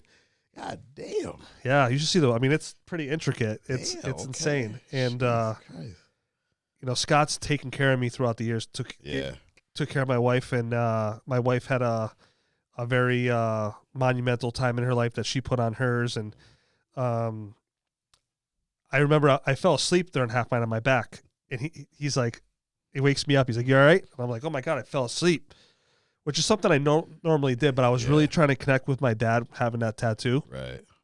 And then we got to like 3.5 hours. It might have been a little bit more than that. And I was just like, I'm done. Because I think we took too many breaks. Mm-hmm. And it finally hit me with some Lanacane. And I never used that stuff before. Yeah. But he put the fire out, man. Yeah. And it was able to continue. Dang. And so he's like, listen, man, there's no shame in that. And I said, I like to earn them if I can, know. But yeah, it's one of those things where, I know some people who want no part of these things. And that's okay. Mm-hmm. But again, it's one of those things where, going back to conversations, when I see somebody with a tattoo, I'd love to know why they got it. Right. You know what I mean? Right. Some huge stories out there. Yeah, because then you look, and then you're like, oh shoot, I like that. Oh shoot. Again, I'll tell you speaking on that, I'll tell you a funny thing. So the first one I got was the bear paw when I went to like my last year playing ball. So me and George go to, I think it was Papillon. I think that was the spot we were gonna go to. So, that was the thing at where I went to school was everybody was like, "Oh, we're gonna come back. We're gonna have freaking our numbers. We're gonna have our mascot. We're gonna have this, senior year." So I was like, "I'm doing it. I'm doing it. This is what I got. I'm gonna do it." Yeah. Boom. And he's like, "Yeah, I'm gonna get one. I'm gonna get one." Get there, walk in. I got the drawing picture. Give it to the dude. Sit in the chair just like this. George is still looking around, trying to figure out, like, what should I get? What should I get? What should I do? I'm sitting there like, let's do it. Boom. Traces it, everything. Starts the needle. George turns around. He goes, "Oh, you're actually really going to get a tattoo?" I'm like, "Yeah, man." I'm like, I'm good. I am in. This was 1995. He never got one. Are you serious? He never got a tattoo. Wow. Yeah. And I just remember looking straight ahead, and he turned around like, I don't think I'm gonna get one. Oh. He never got a tattoo. I always Crazy. when I first sit down for the tattoo in the first 5 minutes, you're amped up, you're waiting for that feeling, and then the needle hits, you're like, "Oh my God, what was I thinking?" Yeah. And then fast forward to like a half an hour, 40 minutes, you start getting into that groove. Yeah. And then then I get excited about what the end result's going to be, But for anybody who says that those don't hurt, they're absolutely 100% full of shit. What was the worst, like, pain? What was the worst one? Believe it or not, down my spine. Once he got close to the top of my neck, something was hitting me right in the eye. And I said, "Are you serious?" I go, "Why don't you just stick that in my eye?" Because my eye's like, it was fluttering and it was constantly shoot, into my eye. Yeah. And then when he did my father's thing, I got this weird thing in like the in part of my groin, which was really weird. Yeah. But things are so connected. Yeah. You know what I mean? Yeah. But one of my hang up about the finishing my arm is because I've always kept them private, like especially when I worked at Michael's, right? Yeah. Nobody knew I had tattoos. Right. So I had dress shirts on all the time. Yeah. Maybe my managers knew because we would unload trucks and I'd be in a t-shirt, but and I remember people who I've known for years, like we would travel to go to do something at work and go down to the pool, take my shirt off, and they'd be like, "Yeah. What?" And I remember my HR manager from that company. I was out by the pool one day, and I took my shirt off, and Jeffrey, we need to talk. Yeah. She was upset. She sat me down. She's like, "What are you doing?" Yeah. And I was now, was it because you had a tattoo, or was it because of the year, like back then? It could have been. Well, she was that company's more. It's from Texas. Yeah. So they're probably a little bit more subdued, and like the hotel we were in. I'll never forget this. So we fly in. I always, for some reason, I don't know. It's so funny when I fly anywhere for work. It doesn't matter who company I work for. I'm always there early, right? It's just the way Bradley flies out. So I get there. They had like a little thing for lunch, so I ate that, and I wanted a drink. Yeah. So I couldn't find a bar anywhere. So I go to the front desk. I'm like, "Hey, where's the bar?" And the guy starts laughing. He goes, "Well, I can tell you're not from around here." He goes, "This is a dry county." I go, "What the hell is that?" Yeah. And he goes, "There's no drinks here." I go, "You got to be kidding me." So I remember I called a cab. So a cab picks me up, and the first thing he says to me, "You want to go someplace where there's liquor?" I go, "Absolutely." Yeah. So we went to a drive-through liquor store. Yeah. We drove into this bay. Hey. Guy came up to my door. "What do you want?" Hey. So I rattled off a few things because I knew I was going to meet people, and I didn't want to have to go back there. So I got beer and some Crown Royal because that was my drink there for years. Yeah. And we went out to Dallas when I met everybody, and that place was crazy. Yeah. Oh my God, it was insane. The food was just insane. Like I had the best time. Right. And but yeah, it was the first time I ever heard of a dry county. That's crazy. I was so pissed off. I didn't even think that was a thing. Shoot, a county, let alone a dorm or something like that. But damn, we drove like a good 25 minutes down the road before we. You know what's funny is that cab driver must have been like, I get this question all the time. Yeah, and then it's funny. It's a true story. Guy gives me all my things. Then he asked me straight up, "Do I want condoms?" I go, does that usually go together? Yeah. He goes, well, usually, a lot of people are staying in hotels and stuff. Yeah. I go, we're good. I just need this. And the cab driver, we left, and he was a funny guy. He was from Pakistan originally, and we had the best conversation on the way back. Yeah.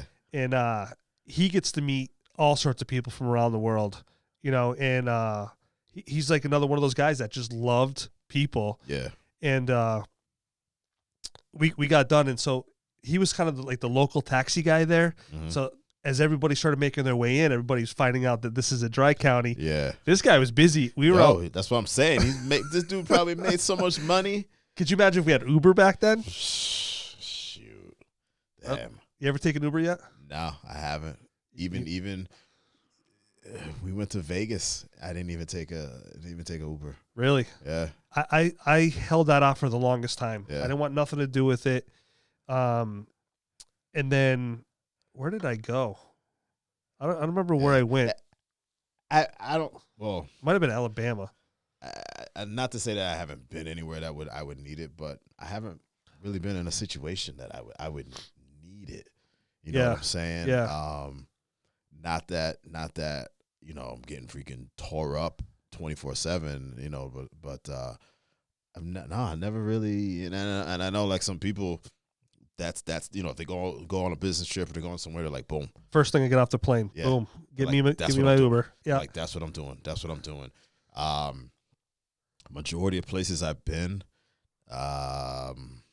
there's some type of transit that I've been on, subway, L's. I've never been on a subway. I've been to Grand Central Station. Yeah. I won a contest at work. Yeah. I went there with my DM, and I think it was one of my managers won. We were using his website called Snagit or snagajob.com. Yeah. And basically what they did was anybody that we hired through Snagajob, they wanted to know how far they progressed in the company. Yep. And so I ended up hiring her as a part-time cashier who worked her way up to a front-end supervisor and then to a frame shop manager. Yeah. So it was what did Trump have for his show? What was that called? The You're Fired. Freaking damn! Why can't I think of what that is? I don't know. Comment below in the field. I can't remember what it was. God, that's insane. Christ. Here, hold on. Yeah, I was about to do the same thing. I gotta be able to sleep tonight, man. I'm gonna say Who's the Boss. It's not even Who's the Boss. Definitely wasn't that. Oh, The Apprentice. That's what it was. Yeah. So that first guy that won, we got to hang out with him for the day. Yeah. At Grand Central Station. Food was phenomenal. And the place was just insanely busy. Like I couldn't believe that many people went through that place. And it was magnificent in there. If anybody hasn't been there, it is a sight to see. I mean, it really is. Yeah. But I've never taken a subway car before. Yeah. Even in Boston? I take the T. Yeah. But that's different. Yeah. Okay. I've never been down. Got you. Down below the ground. Yeah. Because Grand Central is different. Yeah, that's true. I mean, I literally just got over my fear of flying. I'm never getting over that, man. Never getting over that. Yeah. I don't, the last one, I literally fell asleep on the way home. I was almost asleep as we were climbing up, and that's not like me. Usually I'm like, oh God, I'm going to die. Yeah. But, so one of the things that helped me do that is I watched a ton of YouTube videos of just taking off and landing. Yeah. To see what they do. And then when you realize, and I have a friend that besides panic, I got a friend that's an airline pilot that I played Xbox with for years, and he would always give me these pointers and stuff like that. But what really helped me was watching those videos of them taking off to see what they actually do. And and so it's kind of funny because I now have a checklist I do here, like a pre-flight takeoff, where I have everything that I need done. Right. So there's less and less mistakes that are going to happen. And if I didn't have that, I would probably just keep making those same mistakes all the time. Right. You know what I mean? The only other thing I see on the camera that wigs me out a little bit is I had these other lights put in here. And shout out to Drew, my electrician. That guy's amazing. Every time I call him, he's like, all right, when do you need me? Like I only gave him like 2 days notice that I needed these. And it was only 2 of these. He was only here for like, half an hour. But shout out to Drew for helping me out. But I see a tinge of purple. I don't know if you can see it from here. I see a little bit of purple. So I tried. You can reset these to different colors. Yeah. So I try to go a little softer, but the camera picks it up. Maybe you're trying to do a Dearly Beloved. You got a Prince show going on. Well, we try to put a little tissue paper over those, and you can still see it. It's just weird. I love Prince, by the way. Yeah, man. I listen to him all the time still. All the time, man. I was just reading something. I get these newsletters from Bridgewater. There was a Bridgewater professor just wrote a book on Prince. Oh, wow. And I guess it's called like Prince FAQ. I wish I had the professor's name, but that's the name of the book. Prince FAQ is like the most comprehensive book done on 40 plus years of Prince. Like I just read this literally before I came in here, so that's why it's top of my head. And I was like, oh shoot, I'm gonna have to check this out. See what's up, man. Just another person died of drugs. It really bothers me, like when someone has that much talent, and the drugs get in the way. I was just about to say that word, talented. But do they have that talent because of the drugs, or they just can't handle? Well, I'll be honest, man. Like Jimi Hendrix, like that shit came from LSD. Yeah, that's what I'm saying. Like music, Disney movies. I don't think any of that could have been done without freaking doing any drugs, man.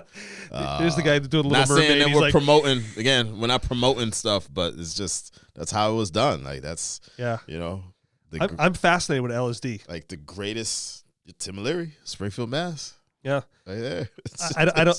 So just disclaimer: I don't do any drugs whatsoever. But I am fascinated with LSD and like those. How they enhance your brain. I mean, we only use whatever part of our brain, right? But how about speaking of LSD, man? I was just. I mean, I've known this for a little while now, but George Clinton, like freaking Parliament and funk and all that stuff. He used to travel. So Tim Leary used to be a professor. I want to say it was BU.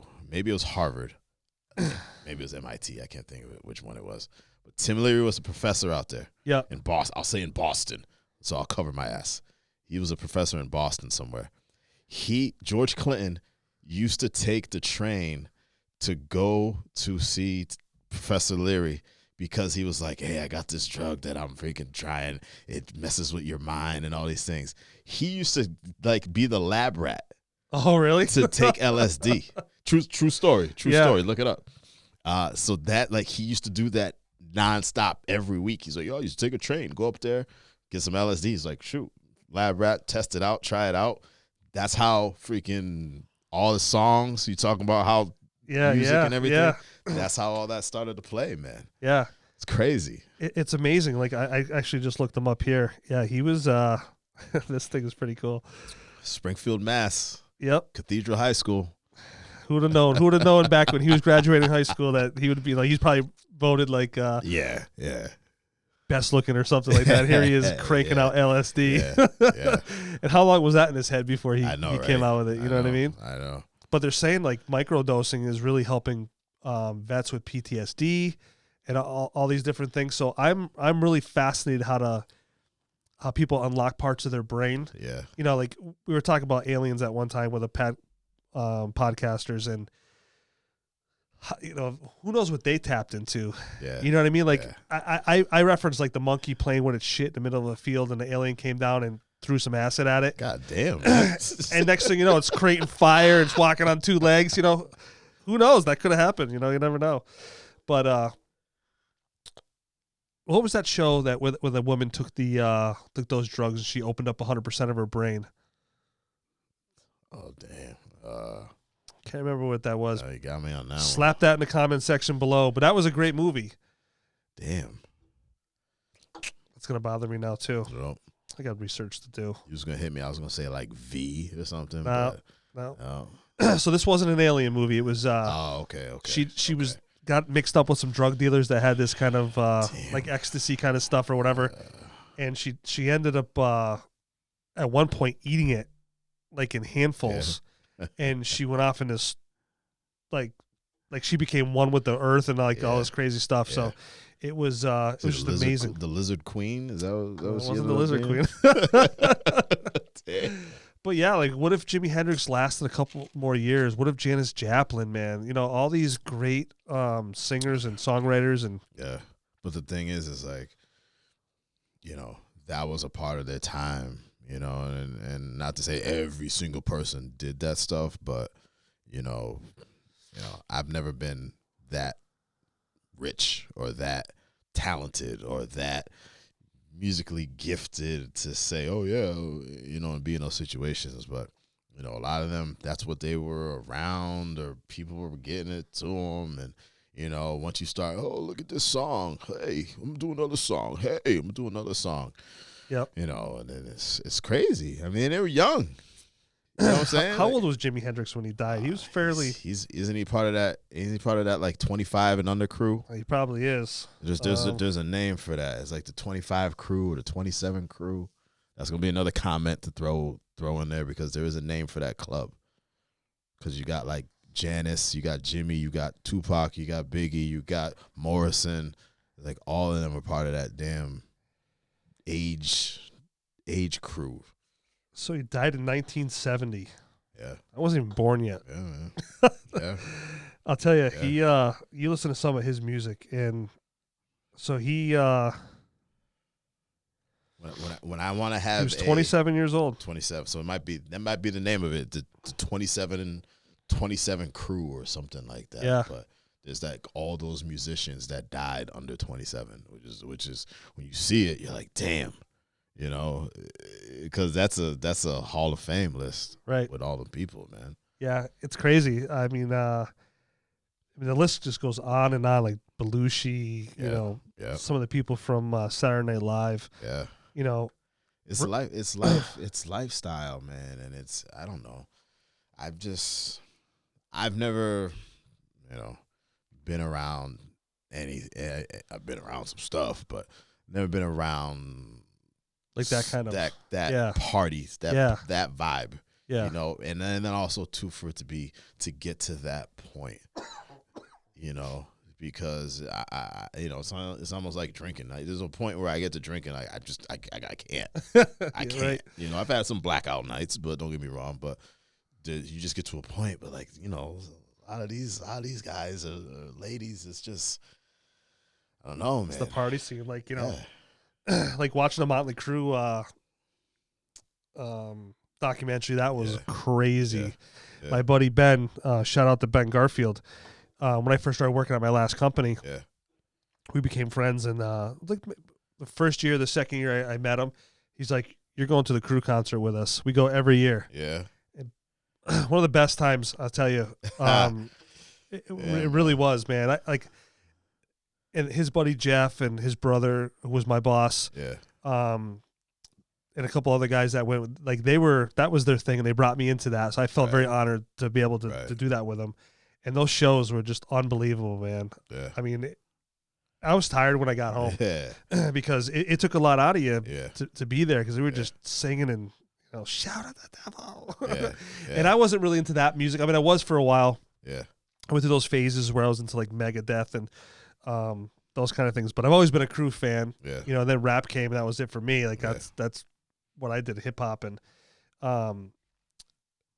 so to see how music has evolved and stuff like that, and it's like it's all cyclical, so some of the stuff that was popular back then started to make a little bit of a comeback and a little bit of a different way. But that's one thing I don't do enough of. Listen to music more. Yeah. I can't even do dishes without listening to the music. Yeah. I have to listen to music. It gets me. I can do almost any task 50 times faster. Really? Listening to music. Yeah. And it could be anything. If I'm writing a speech, if I'm doing I will do. I think even sometimes the family's like, "Damn, you done with the dishes that fast?" I'm like, I won't even get through like a couple of songs on my playlist because I'm just like, boom, boom, boom, boom. But nah, I'm listening to music all the time. Yeah. And I think one of the things I get into now, even deeper with it, is I listen to a lot of samples. So like, try to hear what the original is. And sometimes I'll watch it on YouTube or whatever. They'll have the original with whatever it was sampled with. So like, I take a more of an appreciation Right. for it. But Yep. yeah, I'm music all freaking. Yeah. I drive to the gas station. I gotta have some, something on, man. So, but I used to be the same way. And then when the wife had her brain injury, music was a no-go anymore. Like Yeah. TV was a no-go. Yeah. Music was a no-go. And she was very musically inclined. Not from an instrument standpoint, but she used to sing in high school. Yeah. Um, Okay, Cheryl. Yep. Okay. She used to belt out some tunes. Okay. You know, those sometimes the dogs would be like in the background. No, but seriously, she was actually pretty good. And once that happened, you really have to assimilate with her because Right. I can't be playing music when she's got a bad headache day because that'll drive her up a wall. Right. So I kind of got out of music, and I think that's where I became more political. Yeah. I started listening to more podcasts. Mm-hmm. I started doing that because I could listen to those with my earphones on, and I didn't want to kind of make her upset by having music playing, Mm-hmm. and she couldn't enjoy it. Like Yeah. I remember shortly after her brain injury, we tried to go see a God, what was the name of it? The guy that sings Satellite. I don't know how. Oh, got me on that one. Yeah, I'm not a big Dave Matthews Band. Okay. So I'm not a big fan of him. I would never turn it on and listen to that. Yeah. But boy, do they put on one hell of a show live. Yeah. Absolutely I would impressive. assume. Yeah. So I bought lawn tickets for us, and we went. We were at the furthest end you could be, just so we could be there, and we lasted like 25 minutes, maybe half an hour tops, and we had to go. Yeah. You just can't take it. Yeah. You know. Yeah. And I remember walking out of there feeling horrible that here she is. She can't even enjoy a concert anymore. Right. You know what I mean? Right. So, she's like even today, if it's not like classical or something, she can Calming and Yeah. soothing. Yeah. it has to be that way, or she can't listen to it all. So music is not a thing anymore. Mm. Like we used to have the radio blaring outside on a Saturday night Mm. by the fire. Mm. So I definitely miss those days. Yeah. But that's one thing, and I'm going to make that a point to listen to more music. Yeah. You know, and every once in a while lay off the political stuff. But I always feel like if I don't watch the political stuff or listen to it, I'm not going to be informed. You're gonna miss something. Yeah, and You're gonna miss something. it's seriously a catch-22. Yeah. But that's everybody's go-to. Everybody's got a different, in the same way that, like you just said, like classical or something is soothing and calming to Cheryl. Well, listening to a podcast or a talk show or a certain, somebody soothes you, calms you.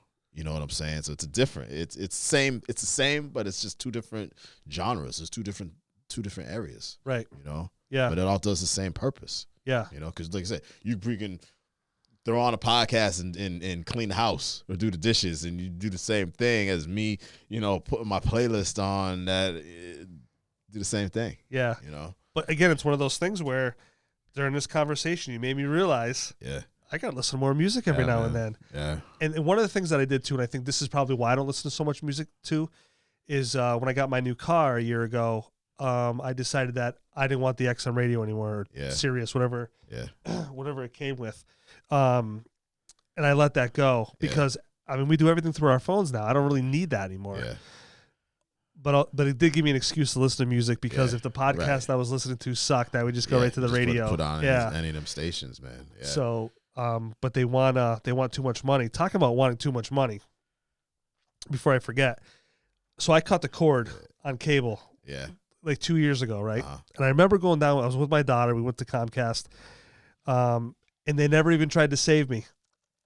I'm like, I want to cancel. She's like, okay, see you later. Like next. And so I looked at her when we were done. I said, hey, nothing for nothing. You don't want to try to save me? She goes, no, we don't do that anymore. Yeah. If you want to leave, go ahead. Like, I'm like, wow, okay. Not that I would have stayed. Yeah. Because I was definitely you already done. had your mind. Yeah. I was paying like $300 a month for internet, cable, and phone. Man. It's crazy. And of course, and they don't tell you when your contract is up. They just, let it go up and then. Yeah. And I can't stand that. I'm way too busy in life to worry about if my cable bill is going to go up. Right. So I got rid of that. A buddy of mine, Kenny, has Hulu Live. So I'm like, all right, I'll get Hulu Live. Yeah. And it wasn't too bad. It was $45, not bad. Now it's going up to almost $70 Yeah. next week or Yeah. the 18th of December. Yeah. And there's like, and I'm paying $117 a month for internet. Yeah. I'm like, I'm already up to almost $200 now. Right. Right. So I cut Hulu out now. Yeah. You know, and so I have. So come to find out, what's that called? Roku Yeah. has Yeah. live TV too. Okay. Not as good as Hulu, but Yeah. for free, I'll take it. You know what I mean? Yeah. Beggars can't be choosers. $3.99, man. That's the best price. It's the best price in the world. And Netflix is going up. Yeah. You know, with all the people that are trapped in the houses, you know, I think it's just taken advantage of. And that's exactly what they're doing. I hate that. That's their main point right now. Because pre all this, was that happening? No.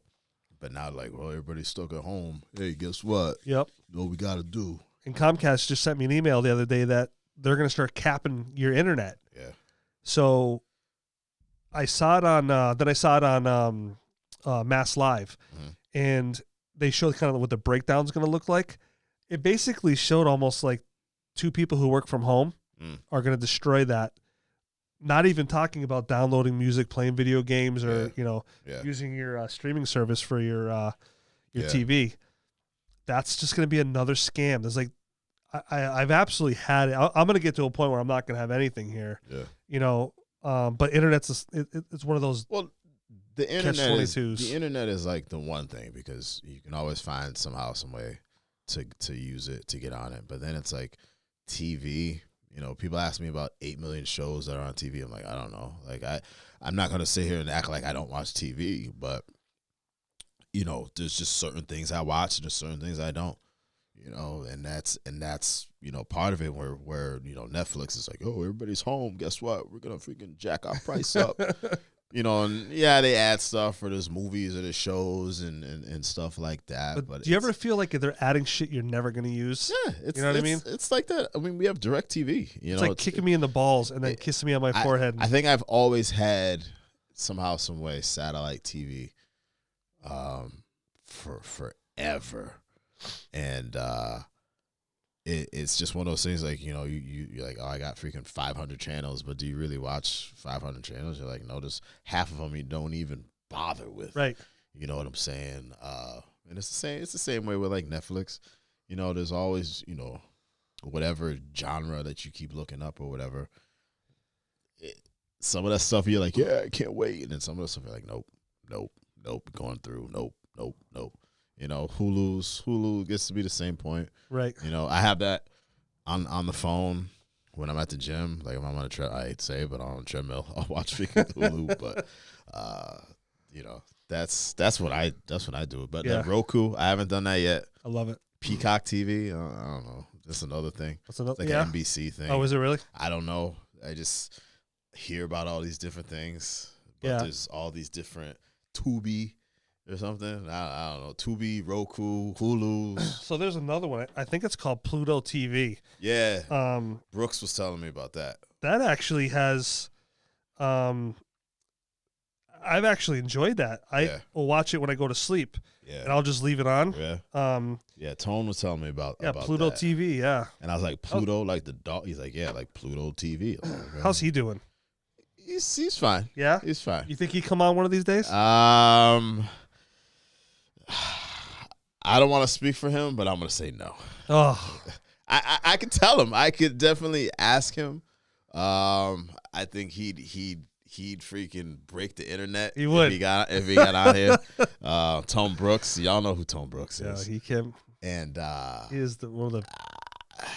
I don't even know why I'm laughing, but because that's how you are when we're around him. Yeah. He that's exactly what we do when we get around him. He would. I guess I could say it. He would. Yeah. He would. Yeah. Yeah. We gotta make sure that I'm gonna be reaching out to a lot more people. But again, if anybody out there knows anybody that'd love to be on the show, hit me up. Throw it in the comments. If we're friends on Facebook, you know, let me know on Facebook. The more, the merrier. Hell yeah. You know, I think one of the biggest misconceptions is that people automatically think we're going to talk about politics. Like, that's the whole show. Man, you know what I mean? And it's like, we can have these conversations beforehand. And we obviously, my goal always from the beginning was organic. You know what it is? I'll even take it a step further, man. I'll take it a step further. You know what it is? You throw a mic near somebody, nobody wants to say anything. I swear to God. I tell you, I'm Randy being, hasn't said anything almost the whole podcast. I'm being dead up honest with you. You find 10 people, right? 10 people. You give me 10 people that you know well. You know, you're like, oh, this person's so funny. Oh my God. Oh, this person's got male or female. You get a microphone and you put up your phone and you just be like, just play around with them. Play around with them. And this is truth. Play around with them. Say, hey, I'm doing a podcast right now. I ask you a few questions. You put a mic in somebody's face, they will shut the hell up. They have no idea what to say because they get like nervous. Oh, I know. I was scary. I remember picking you first because I'm like, I got to pick somebody who I feel totally comfortable with and that has a presence. Yeah, I've snuggled with you before. You know, you're comfortable. Just kidding. You were so soft too. You're so gentle. But I'm like, listen, I got to be uncomfortable. Yeah. To be comfortable. Yeah. You know what I mean? Yeah. And I had a ton of support. I'm like, I'm just going to do it. You know, the only thing I haven't figured out yet is how to make myself not look like I weigh 400 pounds. I look at We're black. You notice every time I've been out here, I got black on, right? That's why I put the computer here. I got that right there. I just wanted to see me from the neck up. I think that's what I got going right now. Yo, the neck up. There's classes I took, man. I'll tell you something, man. There's certain things you just. I'm telling you, man. Always wear black or a dark color. And no stripes, right? Is No it vertical stripes? No horizontal, right? Either one, man. Yeah. I remember watching the first video and I'm like, holy shit. Is that so? By the way, I've been on the exercise bike almost every single night for the last week or so. Yeah. That thing's uncomfortable. I don't know what it is. Like the seats is fine sometimes. On the jewels. Oh yeah. That's why. I get off that thing, I can barely walk. You gotta get padded shorts, man. Yeah, that's probably what I have to do. Yeah. They're so hot. Imagine I don't want to make sure I'll throw up looking at man. those. But I'm afraid to go to the gym. So my gym here, I'm a little pissed off about it. So you know me, dude. I will help out as much as I possibly can. Mm-hmm. The local gym here, she moved, went to built a new place down the street. I could have canceled at any time, but I said, you know what? She's a small business. Let's keep the party going. Yeah. So all the way through the lockdown, all the way through till September, roughly, I guess, maybe October. And I finally psyched myself up enough to get back to the gym. And I used to love the gym at one time, man. You remember back in the day, I lived in the gym. And psychologically, I finally get myself, I'm going to go on Friday. So this is Wednesday. Yeah. I got to download an app. So I download the app and there's no like availability. Yeah. Because it's all scheduled, you know? Oh, yeah. Okay. I'm like, oh, man, this was going to happen. I should have been more proactive before, and I'm just going to get fatter. Yeah. And that night, I go back on the scheduler because I'm like, all right, I'll just pick whatever time they have at night. I don't care what it is because I'm a morning person, you know? Right. It's open availability. Yeah. I go, that's weird. Yeah. And then sure enough, that night, she gets on Facebook and says, well, I'm only going to do boot camp and online training. That's it. And everybody else, I'm going to cancel your memberships. I'm like, what the, like, seriously? And I guess I can't take it personal. Like I have to know that I kept giving money because I wanted to. Yeah. With the possibility that gym might even close for good. Right. So I can't really complain. I just wanted to get back to the gym. I just wanted to be in that environment. But I watch your videos and you're killing it every day. Oh man. You have been consistent forever. Since the one moved in Westside, Planet Fitness moved in Westside, I've been at that one. All through. They did close it up for a little bit when I think it was like when the summer hit. The first part of that lockdown, you know, they had it closed, but I found places to work out. I was doing that, but honestly, just it's more mental for me because I'm not a sedentary person. You know what I'm saying? Yep. I can't. That's a big word for me. I can't sit still. I have to keep moving. I got to keep doing something. And going there, like I'll go there in the morning. I'll wake up, get over there, do something. get the day started. After school's out, practice is out, whatever. Yep. I'll do it. I'll hit a workout in again. There's even sometimes I go 3 times. It's just mentally and physically I can't, and I know that what I'm doing now, I'll be sitting checking emails, sitting sending messages, sitting calling kids, sitting talking to parents. Yep. Especially since I don't have any sports going on. I'm not active, and that's the other part about it too. I ain't gonna lie, because some of these kids think that I still ain't got it. So I try to. I make sure you do have to keep up. Try to keep up, because trust me, these girls talk. They talk smack. Like, trust me, they do, and just keep myself going a little bit. Yeah. So that's why, man. But yeah, physically and mentally, man. Just to do it, man, because I know everybody's I'm not going to the gym, it's not sanitary, this and that, whatever. Planet Fitness and Westside, they do it good. Yeah, they do it good. They clean it, make sure everything's good. Number of times, I've never had any problems in there. They make sure people are masked up and stuff. Yep. I have a mask that I wear for working out, so breathing.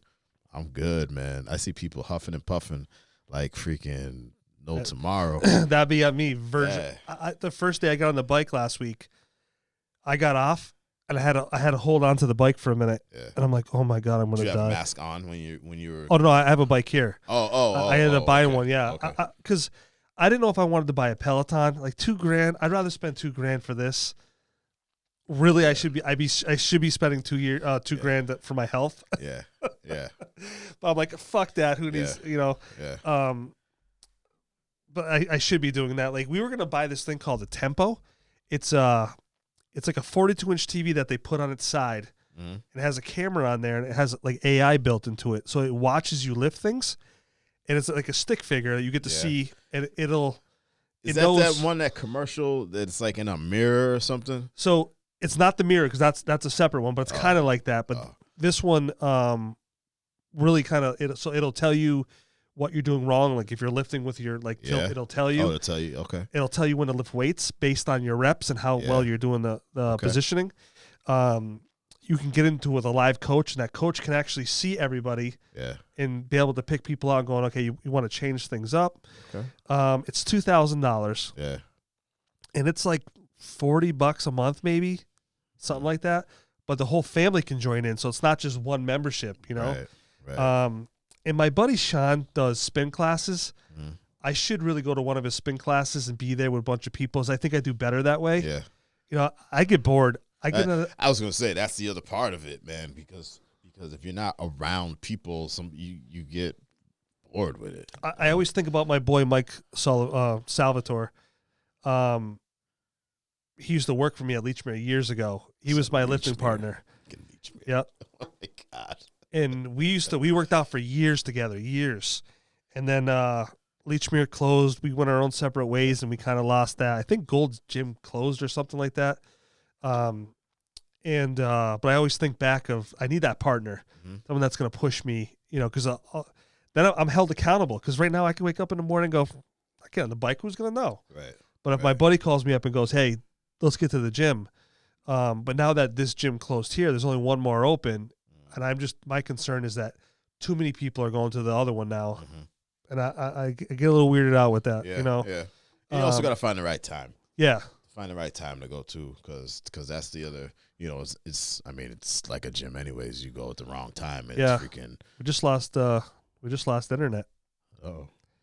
The lights were flickering on and off all day and stuff. Yeah, we definitely we have no internet. Well, it was pouring. It was pouring and windy out. Yeah. When I was coming, That sucks. I mean, not that we need internet for what we're doing here, but Yeah. To render this and to edit, I'm gonna need to get it out of here. But that should be fine by then. All right, buddy. We are at a minute. Hour Been a long day. 58. Hour 58. Yo. So we are almost at 2 hours. We are gonna shut this down. Hell yeah. Hell yeah. So man, thanks again for it's coming always, down. this is a good situation, man. And I'm glad I said it the first time, but I know you got a passion for this, and you're having fun with it. And I know you're gonna keep analyzing and you're gonna stir the freaking jambalaya up and try to figure out, how can I make this better? What can I do? What can I add? Just keep doing it, man. Like, it's fun. Yeah. It's fun. Yep. So what do you guys all think about Matt coming here every Monday with me? Hey. And being my co-star? Drop it in the comments. Yep. Randy's going to be here with us. He'll be doing different stuff, but he's going to be here with us. And then we'll cycle out some guests, and do things that way too. So I think that's Eye Candy Randy. If you're good with me being here, don't say a word. All right, man. He has been tight-lipped the whole day. It's really starting to piss me off a little bit. We're gonna have to make sure that Randy's a little more talkative next time. But it's his first time. I get it. He wants to be a little more reserved, nervous, kind of pervous, feeling it out. But he is one handsome son of a bitch. I will give him that. Yeah. I don't know what happened over here though. So he's got something going on right there. That's Scarface. It's a little weird. All right, man. Episode 8. My man. In the bag. Here man. we go. I appreciate it again. 8 is great. 8th one of the world. Like, subscribe, and share. That's one of the best things you can help me do. Is share. And I get your pings. I'm subscribed, man. When you get a new show, it pings right up on my phone. Nice. Easy as that, man. And Deanna Verteber, she won the $20 Starbucks gift card. So hell of a cook too. Oh, she is. I'll tell you what. Before we go, damn, let's talk about those desserts. Yeah, she can cook. She can freaking make some desserts. Whoever marries her, is gonna have dental issues. And I'm telling you, need a Peloton. I see the stuff she makes, and I just, it's insane. I don't know how peanut butter and chocolate. I don't know how she gets so good, and but God blessed her with some and the creativity too. It's it is crazy. Were you at her at Jeff's party? Not this one, but the one that he had a little while ago. Not actually. We haven't really gone to many parties. COVID, Yeah, we stayed out in the driveway, like away from everybody. But she came over with these cupcakes. Forget it. Forget it. Yep. That's it. I would eat those. Yeah. Till I threw up. All those ugly sweater parties we would go to, and she had all those. That's when I first seen all these. I'm like, damn, who made these? And I was like, oh shoot. Yep. Damn. Yep. Yeah. All right, buddy. Love it. Here we go. Love it. We're gonna shut it down. Yeah, man. And as always, peace.